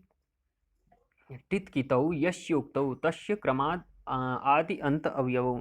तो टित और कित जो यह आ रहे हैं, जो यह आगम है टित और कित, यदि वह आगम कैसा हो, टित और कित हो, यानी कि उसके टकार की इत संज्ञा हुई हो या ककार की इत संज्ञा हुई हो, ऐसे ही टित और कित से तस्य क्रमात् आदि अंत अवयव शु, उसके क्रम से वह आदि और अंत अवयव होंगे कहा है। ठीक है, तो टित और कित यदि होगा तो टित होगा तो वह आदि अवयव बनेगा और कित होगा तो वह उसका अंत अवयव बनेगा। तो आगे बढ़ते हैं इसमें।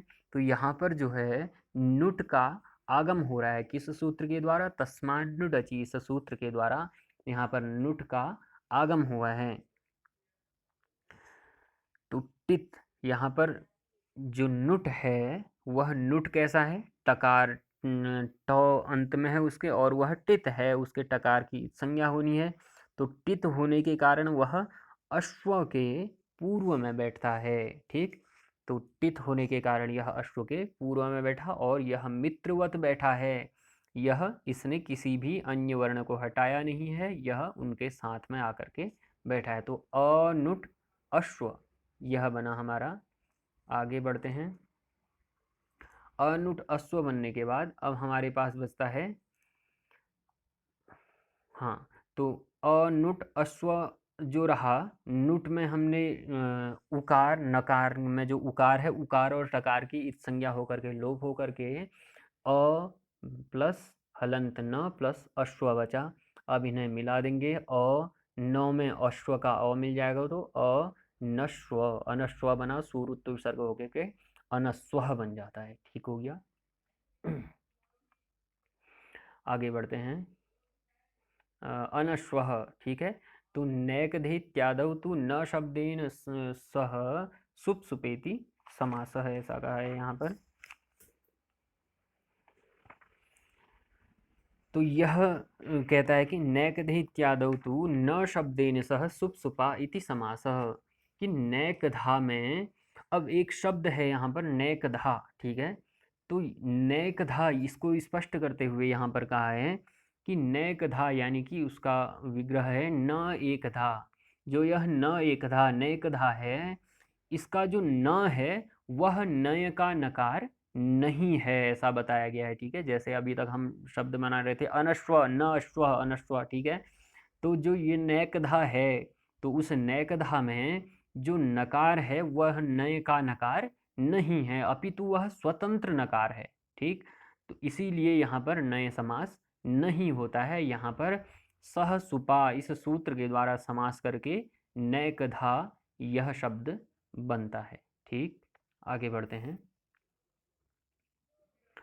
अगला सूत्र आता है कुगति प्रादयः। यह सूत्र कहता है एते समर्थेन नित्यं समस्यते कुत्सितः पुरुषः कुपुरुषः।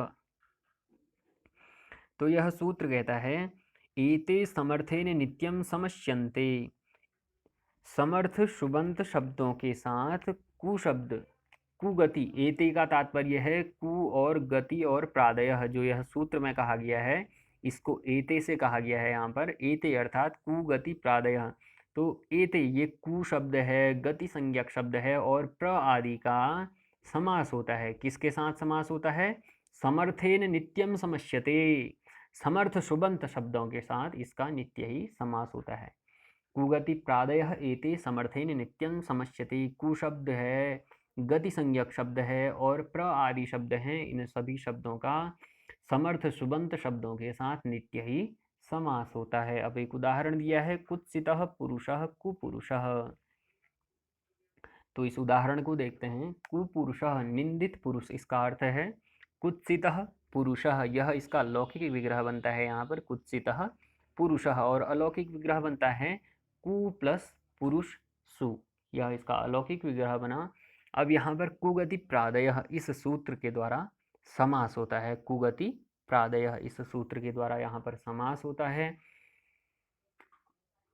कुगति प्रादयः, इस सूत्र से समास हुआ। क्यों हुआ यहाँ पर समास? इसने क्या कहा? कुगति प्रादयः एते समर्थेन नित्यम समस्यते।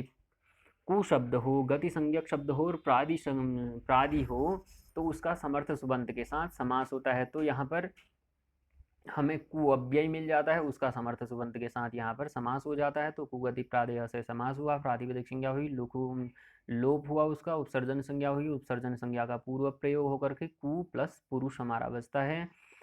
कु पुरुष बना, एक देश विकृतम अनन्यवत, सु रुत्व विसर्ग होकर के कु पुरुषः बन जाता है। ठीक, आगे बढ़ते हैं। अगला सूत्र है उरियादि च्विडाचस्स। अगला सूत्र है उरियादि च्विडाचस्स। तो यह सूत्र कहता है उरियादयश्च्यबन्ता डाजन्ताश्च क्रियायोगी गति संज्ञाः स्युः। यह सूत्र कहता है उरियादयश्च्यबन्ता डाजन्ताश्च क्रियायोगी गति संज्ञाः स्युः कि उरी आदि गण पठित शब्द और च्यवंता च्वी प्रत्ययांत शब्द और च्यवंता डाजंतास और डाज प्रत्ययांत शब्द क्रिया योगी गति संज्ञा स्युः, क्रिया के योग में गति संज्ञक होते हैं। उरियादयस च्यवंता डाजंतास क्रिया योगे गति संज्ञा स्युः। उरी आदि गणपठित जो शब्द हैं, च्वी प्रत्ययांत शब्द और डाच प्रत्ययांत शब्द, इन शब्दों का क्रिया के योग में गति संज्ञा होती है। यदि क्रिया के साथ इन शब्दों का योग हो जाए, किन शब्दों का? उरी आदि गण में जो पठित शब्द हैं उनका, और डाच प्रत्ययांत शब्द हैं इन शब्दों का, और च्वी प्रत्ययांत शब्द हैं इन शब्दों का, यदि क्रिया के साथ योग हो जाता है तो वह शब्द गति संज्ञक कहलाते हैं, उनकी गति संज्ञा होती है। तो यह जो उरियादि च्विडाचस्स सूत्र है, यह गति संज्ञा करने वाला सूत्र है। इसमें उदाहरण दिए हैं उरीकृत्य, शुक्लीकृत्य, पटपटाकृत्य, सुपुरुषः। ठीक, तो आगे फिर दो वार्तिक भी दिए हैं और उनके उदाहरण भी दिए हैं। तो अभी पहले उरीकृत्य इस शब्द को हम बनाते हैं, उरीकृत्य। ठीक है, तो उरीकृत्य यह उरियादि गण में पठित है। उरियादि गण में उरी, उररी, तंथी, ताली, अताली आदि ये शब्द पढ़े गए हैं। ठीक, तो उरीकृत्य स्वीकार करके, तो इसका अलौकिक विग्रह बनता है उरी कृत्वा। उरी कृत्वा, यह इसका अलौकिक विग्रह बनता है। इसमें उरियादि च्विडाचस्स से जो है गति संज्ञा हो जाती है। गति संज्ञा होकर के आगे प्रक्रिया बनाते हैं। अब यहाँ पर उरी कृत्वा, यह यहाँ पर कुगति प्रादयः इस सूत्र से जो है समास होता है। ठीक, तो कुगति प्रादयः से समास होने के बाद कृदंत में समासे नए पूर्वेक तो ल्यप से त्वा के स्थान पर ल्यप आदेश हो जाता है यहाँ पर। तो उरी कृत्वा, जो कृत्वा है इसमें त्वा प्रत्यय लगा हुआ है। ठीक है, तो त्वा प्रत्यय में समासे नए पूर्वेक तो ल्यप, इस सूत्र से इस त्वा के स्थान पर ल्यप प्राप्त हो जाता है। तो उरी प्लस क्री प्लस ल्यप हमारे पास यह बचता है। तो ल्यप प्रत्यय होने के बाद यहाँ पर अनुबंध लोप होकर के, अनुबंध लोप होने पर ल और पकार का लोप हो जाता है। हमारे पास केवल य बचता है, उरी क्री य। उरी क्री य, यह बचने के बाद ह्रस्वस्य पिति कृति तुक, यह सूत्र है। इस सूत्र से जो क्री है, इस क्री को तुक का आगम हो जाता है। तुक में भी जो है अनुबंध लोप होकर के केवल त बचता है, उकार और ककार की इत संज्ञा हो जाती है, तो केवल त बचता है। तो उसमें उरी क्री प्लस हलंत त और य हमारे पास बचा। इसके बाद प्रथमा निर्दिष्टम समास उपसर्जनम से उपसर्जन संज्ञा हो जाती है। उपसर्जनम पूर्वम से जो उरी है उसका पूर्व प्रयोग हो जाता है। सुविभक्ति आती है, तो सुविभक्ति आने पर उरी, जो हमारा शब्द बना है उरी कृत्य, इसमें सुविभक्ति आ जाती है। सुविभक्ति आने पर त्वा तोसुन कसुनः, एक सूत्र है त्वा तोसुन कसुनः, इस सूत्र से इस शब्द की जो है उरी कृत्य, इस शब्द की अव्यय संज्ञा हो जाती है। तो अव्यय होने से अव्ययाद आप सुपह सूत्र आ जाता है। उस सूत्र से जो सु विभक्ति आई है उसका लोप होकर के हमारा शब्द बन जाता है उरी कृत्य। ठीक है, तो इसी प्रकार से अगला उदाहरण है हमारा च्वी प्रत्ययांत का उदाहरण है यह शुक्लीकृत्य। तो इसमें भी शुक्लीकृत्य सफ़ेद करके है, तो अशुक्लम शुक्लम कृत्वा, जो अशुक्ल है जो सफ़ेद नहीं है उसको भी शुक्लम कृत्वा, शुक्ल करके अर्थात सफ़ेद करके, यह इसका लौकिक विग्रह बनता है। अलौकिक विग्रह इसका बना शुक्ल अम कृत्वा। ठीक, तो इस सूत्र इसमें भी अशुक्लम शुक्लम कृत्वा, इसमें सूत्र लगता है कृभ्वस्ति योगे संपद्य कर्तरि च्विः। इस सूत्र से क्री धातु के योग में च्वी प्रत्यय हो जाता है यहाँ पर, और तद्धितांत होने के कारण कृतद्धित समासास्त्र से प्रातिपदिक संज्ञा हो जाती है। सुबोध धातु प्रातिपदिक की वजह से सुबंत का लोप हो जाता है। तो शुक्ल कृत्वा हमारे पास इतना बचता है।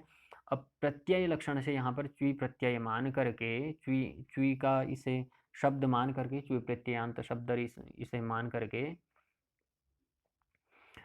अब यहाँ पर इसके अकार को ईकार हो जाता है।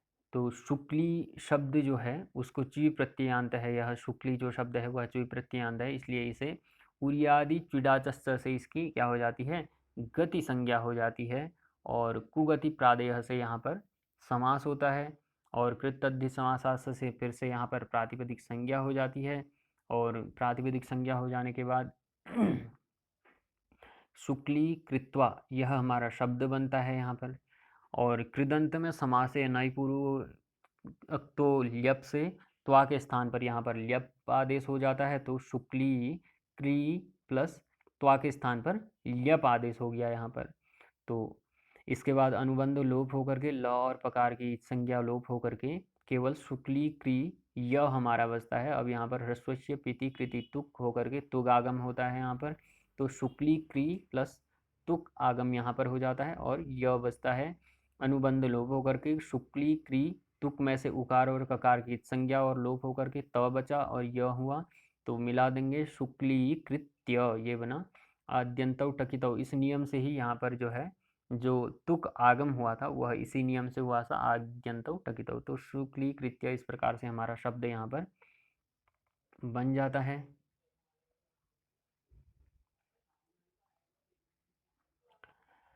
अगला शब्द भी इसी प्रकार से पटपटाकृत्य शब्द बनना है हमारा। तो पटत कृत्वा इस प्रकार से यह शब्द बनता है कि पटत इस प्रकार से शब्द करके, तो इसमें भी अव्यक्तानुकरणात् द्वयज वरार्धाधनितौ डाच, इस सूत्र से पटत कृत्वा इसमें क्या हो जाता है, डाच प्रत्यय की विवक्षा होने से डाच बहुलम द्वि भवतः, इस सूत्र से द्वित्व किया जाता है, फिर टाप प्रत्यय होता है, फिर टी का लोप होता है, पर रूप आदि करके पटपटा प्लस कृत्वा ये शब्द बन जाता है। उरियादि त्विडाचस्, इससे गति संज्ञा यहाँ पर हो जाती है।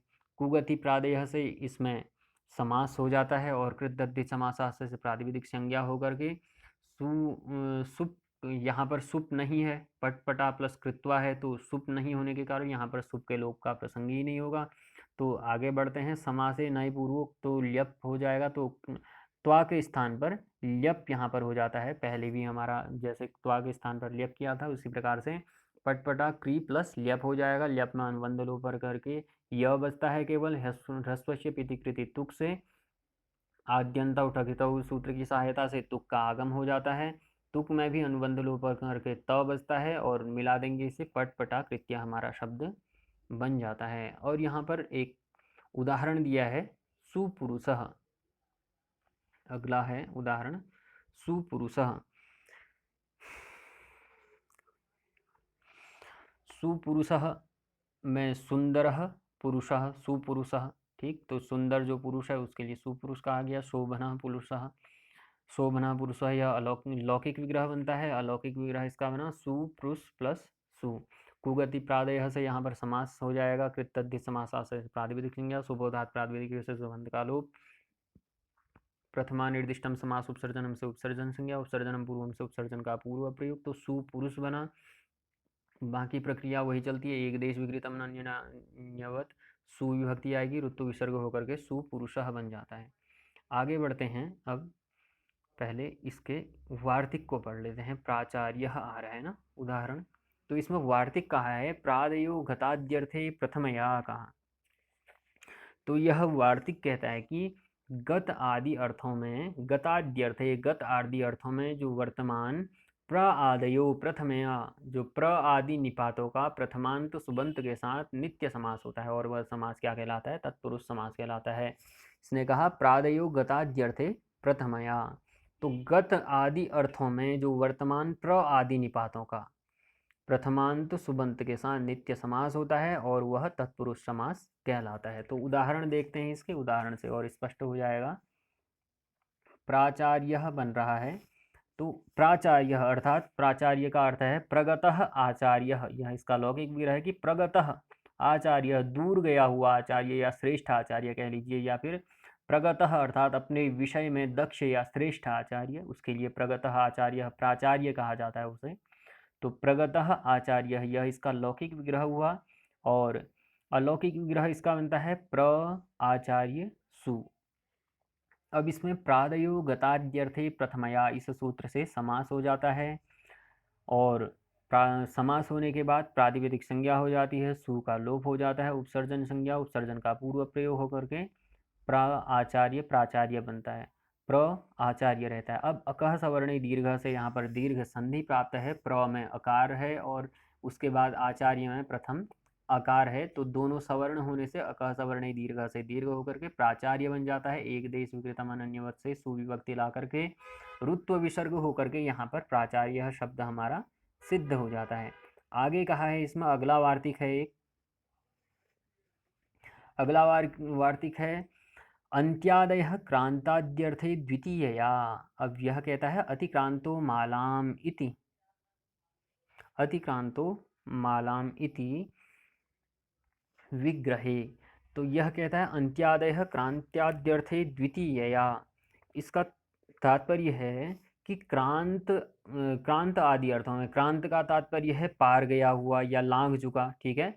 तो ऐसे पारगामी जो अर्थ हैं क्रांताद्यर्थे, ठीक है, क्रांत आदि जो अर्थ हैं, क्रांत का तात्पर्य है पार करना, तो पार करना, ये जो पारगामी जो अर्थ हैं, इन अर्थों में वर्तमान अति आदि निपातों का, अत्यादय अति आदि जो निपात है उनका द्वितीय या द्वितीयांत समर्थ सुबंध के साथ समास होता है। जो प्राचार्य था इसमें प्रादेयो गताद्यर्थे प्रथमा, तो इसमें कहा था कि गत आदि अर्थों में वर्तमान जो प्र आदि निपात है उनका प्रथमांत सुबंत के साथ समास होगा, और यहाँ पर अत्यादय क्रांत्याद्यर्थे में कहा है कि द्वितीयांत समर्थ सुबंत के साथ समास होगा। किसका होगा? जो क्रांत आदि अर्थ हैं, पारगामी आदि अर्थों में वर्तमान अति आदि निपातों का, अति आदि जो निपात हैं उनका अर्थ यदि पारगामी होगा तो उनका द्वितीयांत समर्थ सुबंत के साथ समास होता है। कहा तो इसका उदाहरण जो है जो दिया है अतिक्रांतो मालाम, तो प्राचार्य प्रगतः आचार्य जिस प्रकार से बना है तो उसी प्रकार से अतिक्रांतो मालाम भी आगे बनेगा, आगे बनाएंगे इसे यदि बनेगा, आगे बनेगा ये अग्रिम सूत्रों से। तो आगे बढ़ते हैं इसमें। अब सूत्र आ रहा है एक विभक्ति चा पूर्व निपाते। तो यह सूत्र कहता है, यह उपसर्जन संज्ञा का विधान करने वाला सूत्र है। यह किन स्थितियों में उपसर्जन संज्ञा करता है यह बताता है। विग्रहे यन्नियत विभक्तिकम तद उपसर्जन संज्ञम स्या न तु तस्य पूर्व निपातः। यह कहता है कि विग्रह में जो नियत विभक्ति वाला होता है उसकी उपसर्जन संज्ञा होती है, किंतु उसका पूर्व निपात नहीं होता है। एक विभक्ति चाह पूर्व निपाते विग्रहे यन्नियत विभक्तिकम तद उपसर्जन संज्ञम स्यात् न तो तस्य पूर्व निपातः। इसने कहा कि विग्रह में जो नियत विभक्ति वाला होता है, निश्चित विभक्ति वाला होता है, उसकी उपसर्जन संज्ञा तो होती है परंतु उसका पूर्व निपात नहीं होता है। आगे बढ़ते हैं। गो स्त्रियो उपसर्जनस्य सूत्र आ रहा है। यह सूत्र कहता है उपसर्जनम यो गो शब्द स्त्री प्रत्ययान्तंच तदन्तस्य प्रातिपदिकस्य ह्रस्वः स्यात्। अतिमालः यहाँ पर बन रहा है, जिसको अभी विग्रह जिसका हमने पढ़ा पिछले वार्तिक में। तो यह सूत्र कहता है गो स्त्रियो उपसर्जनस्य, यह कहता है उपसर्जन संज्ञक गो शब्द और उपसर्जन संज्ञक स्त्रीलिंग प्रातिपदिक को ह्रस्व होता है। उपसर्जन संज्ञक गो शब्द और उपसर्जन संज्ञक स्त्रीलिंग प्रातिपदिक को ह्रस्व होता है, ऐसा इस सूत्र के द्वारा कहा गया। और उदाहरण में बन रहा है अतिमालः। अब इस अतिमालः इस से बनाते हैं। अतिमालः का तात्पर्य है मालाम अतिक्रांतः, अर्थात माला का अतिक्रमण करने वाला। मालाम अतिक्रांतः यह इसका लौकिक विग्रह बनता है। और माला अति यह इसका अलौकिक विग्रह बनता है। तो इसमें सूत्र लगा अत्यादयः क्रांताद्यर्थे द्वितीय, या इस सूत्र से यहाँ पर क्या हो जाता है, समास होता है। और कृतद्धित समासास्त्र से प्रातिपदिक संज्ञा वही प्रक्रिया चल रही है। सु का लोप हो जाता है। उपसर्जन संज्ञा का पूर्व प्रयोग। अब एक विभक्ति चापूर्व निपाते सूत्र आया, इसके द्वारा माला जो शब्द है उस शब्द की उपसर्जन संज्ञा की जाती है, क्योंकि जो माला शब्द है यहाँ पर वह एक विभक्तिक वह सूत्र है। उसका विभिन्न जो विभक्तियां हैं उनमें उसका रूप परिवर्तित नहीं होता है, तो वह नियत विभक्ति वाला है। जैसे उदाहरण बनते हैं अतिक्रांतः मालाम, ठीक, तो माला शब्द वैसे ही रहेगा। अन्य जो अतिक्रांत शब्द है वह विभिन्न विभक्तियों में बदलता जाएगा। जैसे अतिक्रांतः मालाम, ये द्वितीया में बना, तृतीया विभक्ति में अतिक्रांतेन मालाम, तो माला शब्द वैसा ही रह रहा है, तो वह निश्चित विभक्ति वाला है, उसका विभक्ति में परिवर्तन नहीं हो रहा है। तो नियत विभक्ति होने से इसकी एक विभक्ति चापूर्व निपाते इस सूत्र के द्वारा उपसर्जन संज्ञा हो जाती है, और इसका उपसर्जन का पूर्व प्रयोग नहीं होता है। तो अति माला वैसे ही रहता है, माला अपने ही स्थान में रहता है, अति अपने ही स्थान में रहता है इस सूत्र से। अगला सूत्र लगता है इसमें गो स्त्रियो उपसर्जनस्य, यह आ को ह्रस्व कर देता है यहाँ पर। तो अति माला में जो आकार है उस आकार को ह्रस्व करके अकार कर देता है, तो अति माला हमारे पास बचता है एक देश विकृतम अनिन्यवत। इस सूत्र से सु इत्यादि विभक्ति होकर के ऋतु विसर्ग होकर के अति माला हमारा जो रूप है यह सिद्ध हो जाता है। आगे जो कहा है वार्तिक कहा है अवादयः कृष्टाद्यर्थे तृतीय, या यह वार्तिक है। यह वार्तिक कहता है कृष्ट अर्थात कूजित या आहूत जो अर्थ हैं, इन अर्थों में विद्यमान जो अव आदि निपातों का तृतीयांत सुबंत के साथ नित्य समास होता है, और वह तत्पुरुष समास कहलाता है।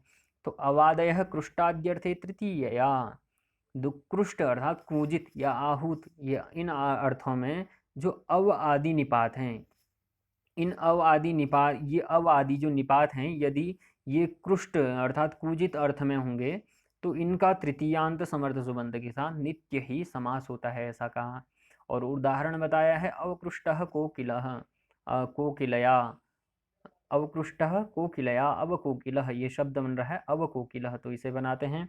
इसमें अवकृष्टः कोकिलया यह लौकिक विग्रह बन रहा है कि अर्थ क्या है, कोकिला कोयली से कूजित प्रदेश, अवकृष्टः कोकिलया। अलौकिक विग्रह इसका बनता है कोकिला टा अव, यह इसका अलौकिक विग्रह बना। अब इसमें अवादेह कृष्टाद्यर्थे तृतीया, इस वार्तिक से यहाँ पर क्या हो जाता है, समास हो जाता है। और प्रातिपदिक संज्ञा सु का लोप होता है, उपसर्जन संज्ञा होती है, उपसर्जन संज्ञा का पूर्व प्रयोग होता है।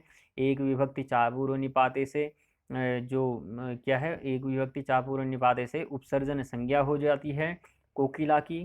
तो कोकिला जो है वह नियत विभक्ति में है, तो इसलिए उसका पूर्व प्रयोग नहीं होता है। गो स्त्री उपसर्जनस्य से जो कोकिला का आकार है उसको अकार हो जाता है, सूरुत्व विसर्ग होकर के अब कोकिला बन जाता है। अगला वार्तिक है पर्यादियो ग्लानाद्यर्थे चतुर्थ्या परिग्लानो अध्ययनाय पर्यध्ययनः। यह कहता है कि ग्लान परिग्लानः, ठीक, तो ग्लान अर्थ यानी ग्लान का मतलब है ग्लानि अर्थात खिन्न होना, दुखी होना या थका हुआ होना। इन अर्थों में यदि परि आदि जो ये निपात हैं इनका अर्थ यदि इनमें वर्तमान रहेगा कि परि का अर्थ यदि ये ग्लान अर्थात खिन्न, दुखी, ये थका हुआ, इस प्रकार का यदि अर्थ होगा तो इन परि आदि निपातों का चतुर्थ्यंत सुबंत के साथ क्या होता है, समास होता है, कह रहे हैं। तो उदाहरण मिलता है परिग्लानो अध्ययनाय पर्यध्ययनः बनता है। तो पर्यध्ययन वही सूत्र जैसे परिग्लान अध्ययन, यह लौकिक विग्रह बन जाता है, अध्ययन से थका हुआ। अलौकिक विग्रह इसका बनता है अध्ययन गे परि। अब इसका समास हो जाता है पर्यादयो ग्लानाद्यर्थे चतुर्थ्या, इस सूत्र से समास हो जाता है। आगे की प्रक्रिया वही चलती है। कृतद्धित समासास से प्रातिपदिक संज्ञा, सु का लोप, उपसर्जन संज्ञा, उपसर्जन का पूर्व प्रयोग हो जाता है। परि अध्ययन हमारे पास बचता है। अब यहाँ पर परि में इकार है और पर में अकार है, इको यणचि से यण प्राप्त होकर के परिअध्ययन बनता है, सूर विसर्ग होकर के परिअध्ययन बन जाता है। अगला जो वार्तिक हमारे पास आता है निरादयः क्रांत्याद्यर्थे पंचम्या। अब यह पंचमी समास करने वाला सूत्र है। यह कहता है कि क्रांत, क्रांत का तात्पर्य है निकला हुआ या पार किया हुआ। इन अर्थों में जो वर्तमान निर है, ठीक है, उस निर आदि निपात का पंचम्यंत सुबंत के साथ समास होता है। कह रहे हैं निष्क्रांतः कौशाम्ब्या, निष्कौशाम्बी ही बनना है यहाँ पर, निष्कौशाम्बी शब्द। तो निष्कौशाम्बी में निष्क्रांतः कौशाम्ब्या यह लौकिक विग्रह बन जाता है, कौशाम्बी नगरी से निकला हुआ, यह अर्थ है। अलौकिक विग्रह कौशाम्बी ngसी निर बना। अब इसमें समास जो है उसी वार्तिक से होगा। निरादय क्रांताद्यर्थे पंचम्या, प्रातिपदिक संज्ञा हो जाएगी, सु का लोप हो जाएगा, उपसर्जन संज्ञा होगी, उपसर्जन का पूर्व प्रयोग होकर के निर्कौशाम्बी बन गया। अब यहाँ पर एक विभक्ति चा पूर्व निपाते यह सूत्र लगता है। और गो स्त्रियो उपसर्जनस्य, इस सूत्र से एक विभक्ति चा पूर्व निपाते से और गो स्त्रियो उपसर्जनस्य से उपसर्जन संज्ञा हो जाती है। कौशाम्बी की उपसर्जन संज्ञा होकर के गो स्त्रियो उपसर्जनस्य सूत्र लग रहा है। यह सूत्र कहता है उपसर्जन संज्ञक जो गो शब्द और उपसर्जन संज्ञक स्त्रीलिंग प्रातिपदिक को ह्रस्व होता है। तो यहाँ पर जो है उपसर्जन संज्ञा कौशाम्बी की हुई है, तो उस कौशाम्बी की उपसर्जन संज्ञा होने से उसको ह्रस्व हो जाता है। तो जो दीर्घ ईकार था इसमें, उस ईकार को ह्रस्व हो जाएगा यहाँ पर। तो ह्रस्व इकार होने से उसकी, क्योंकि उपसर्जन संज्ञा जो है यहाँ पर प्रथमा निर्दिष्टम समास उपसर्जनम से उपसर्जन संज्ञा निर की हुई थी और उपसर्जनम पूर्वम से उपसर्जन का पूर्व प्रयोग कर दिया था, ठीक है। तो निर का पूर्व प्रयोग करने के बाद निर कौशाम्बी जो दीर्घ इकार वाला बचा था उसकी एक विभक्ति चा पूर्व निपाते से उपसर्जन संज्ञा कर दी गई। लेकिन वह क्या कहता है कि न तो तस्य पूर्व निपाता, लेकिन उसका पूर्व प्रयोग नहीं होगा, तो निर कौशाम्बी यह ऐसा ही रहा, कौशाम्बी की उपसर्जन संज्ञा है। अब आ जाता है सूत्र गो स्त्री उपसर्जन से। वह कहता है कि गो अंतात, यह कहता है कि उपसर्जन संज्ञक गो शब्द और उपसर्जन संज्ञक जो स्त्रीलिंग प्रातिपदिक है उसको ह्रस्व हो जाता है। तो यहाँ पर स्त्रीलिंग प्रातिपदिक यह कौशाम्बी है, इसको ह्रस्व हो जाएगा, तो दीर्घ इकार को ह्रस्व इकार बन जाता है। निर कौशाम्बी बचता है हमारा ह्रस्व इकार का। आगे खरवसान और विसर्जनीय से निर में जो रकार है उसको विसर्ग हो जाता है, जो रकार है उसको विसर्ग हो जाता है। इसके बाद सूत्र लगता है इदु दुभदस्य चा प्रत्यय। यह सूत्र जो उपबद्ध जो हमने जो विसर्ग है नी के रकार को, निर के रकार को हमने जो विसर्ग किया है उस विसर्ग को यह कहता है कि उसको शकार आदेश हो जाता है। कब हो जाता है? क वर्ग अथवा प वर्ग के परे रहने पर। तो यहाँ पर क वर्ग पर में है और विसर्ग है, उस विसर्ग को शकार हो जाता है। तो मूर्धन्य शकार यहाँ पर हो जाएगा, तो निष्कौशाम्बी ऐसा बनता है। सु और ऋत्व विसर्ग होकर के निष्कौशाम्बी ऐसा यह शब्द बन जाता है।